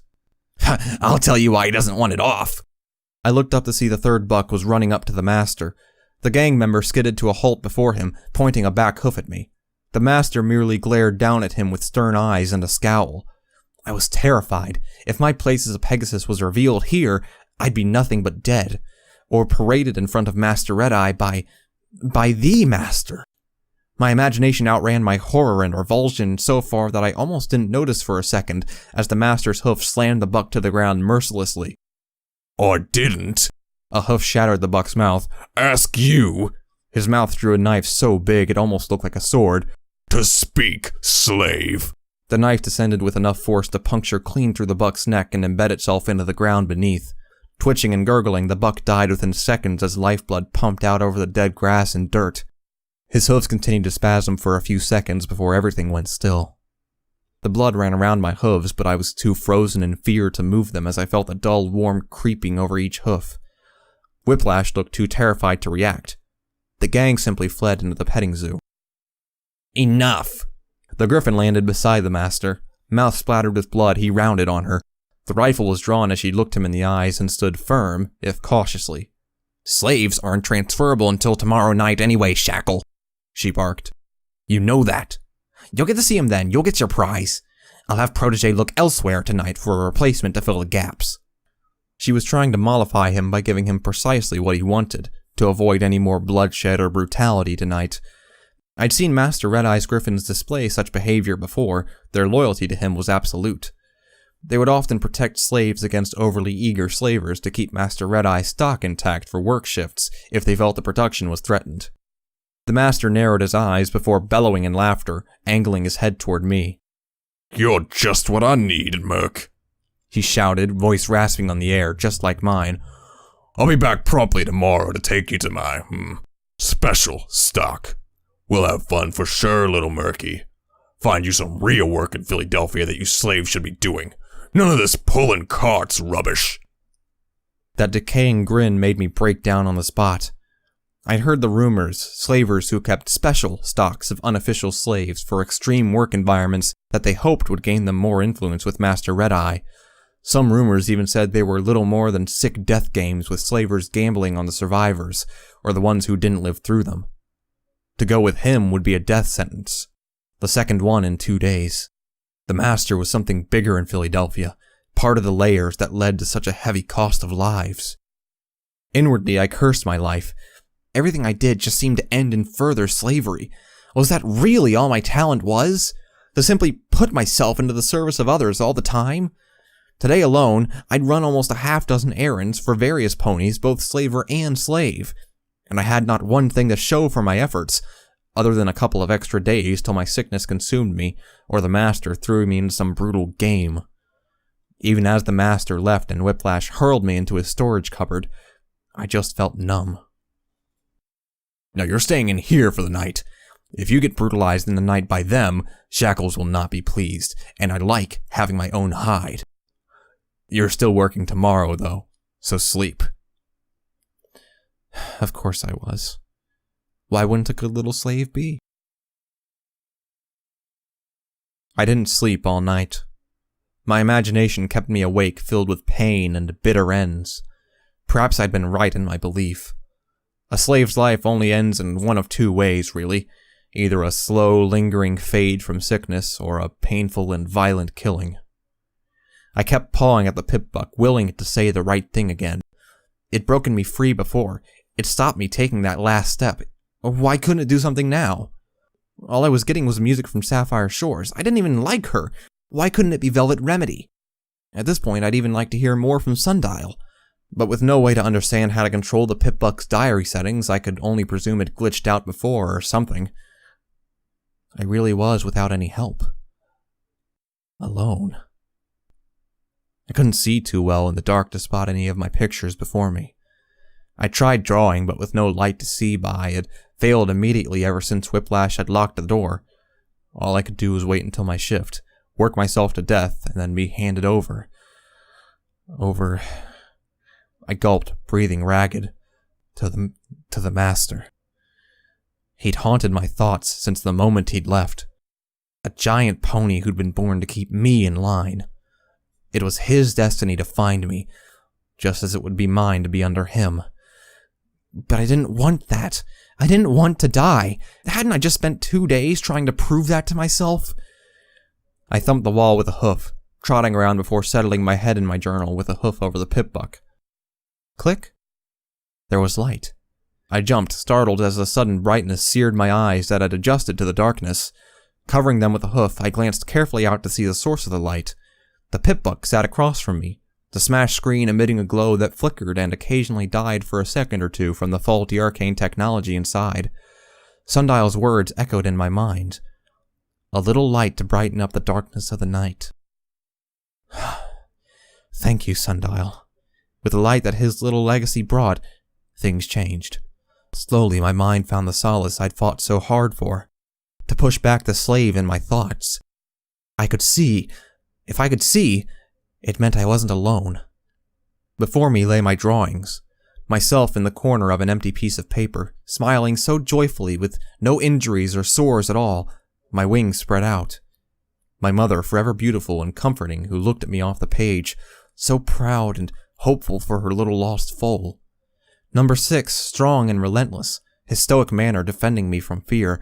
The mysterious mare, aloof and filled with intrigue, yet an undying kindness radiating from her eyes. Above them all, the stable dweller, bringing light not to one hurt buck, but to every pony that laid eyes on her. I grabbed my charcoal. I began to draw again. I needed more. If this were to be my last night on Equestria, then I would die surrounded by those who meant something to me. I scrambled to the parchment, filling it with images of myself standing with the others. Of the mare helping me up, and giggling as she looked at my more, personal pictures. Of number 6 diving with a scowl in my defense. The parchment filled, I grabbed my journal, and by the flickering light of the pip buck, I couldn't stop. My eyes strained, but page after page filled with images of anything and everything I'd seen from pip bucks to 10 Pony Tower. My mother cuddled into me in one, hushing away a little foal's fears. I imagined what my 6 other siblings looked like and drew them. Velvet Remedy, the DJ, so many more. Charcoal raced and scratched, covering page after page. It wasn't enough. The journal was ditched. The walls themselves would be my canvas. With each flicker of light from the pip buck, more was added, a frame-by-frame patchwork gradually coming together each time it was visible, a stop-motion wonder before my eyes as I swiveled my head from side to side with the charcoal in my mouth. My eyes dried, my movements grew confident, and my heart, while weak and sick, began to beat with the adrenaline of purpose. I moved from wall to wall, my movements hidden by the darkness between each spark of light as shape after shape appeared. Eventually, exhaustedly, I lay back, holding the pip buck in my hooves. As though driven by destiny, its light finally became a constant witness to my work. Around me, on all sides, was the outside world, a gigantic montage of the things that held hope from the wasteland still. I saw 10 Pony Tower and the little settlements I'd passed by like New Appaloosa. I saw ponies moving as friends, helping one another. The stable dweller was running into the horizon in the glorious sunset, floating in the air as ponies gathered around her in awe. She knew what lay beyond the horizon. My own mind's vision of the DJ's broadcast room was imprinted beside his tower in Manhattan with a microphone. Velvet Remedy, the most beautiful design I could imagine, chosen for her, was singing her heart out, notes drifting around her from where she stood in the images. I saw the world I'd left behind when I'd been locked up in here. The world with ponies who wouldn't hate me or simply want to abuse me. Yes, there were bad ponies out there too, and even worse on top of that, but there was good. Ponies who might call me a friend or heal me to save my life. I sat up taller. Who might save my life? There was a way, if only I could... With a fervent rush, I pulled my journal over and grabbed a new piece of charcoal. I had plans to make. I needed supplies, weapons, armor, routes, and, above all, a method with which to make the terrifyingly real concept in my head come to life that would make my montage into reality. to allow me to travel into that sunset and find out just where it went to escape the darkness. I would escape it. My life depended on it now. Tomorrow, I had 1 day to prepare and execute my plan to escape Philadelphia. To go beyond the walls and run from the slavery that had held my life for so long, to seek a pony who could heal the radiation and diseases that were killing me. I caught my breath, holding a hoof over my frantically beating heart. After so long of not seeing it, not knowing what I wanted, it was finally going to happen. It was time to stop crying. They say there's a story behind every pair of wings in the wasteland. Tomorrow, I was going to start mine. Footnote. Perk attained. Low hoof, rank 1. You have something of a habit to let your attacks go for those somewhat sensitive areas. In other words, you fight dirty. Your first unarmed attack of any given engagement has a small chance to stun your opponent immediately.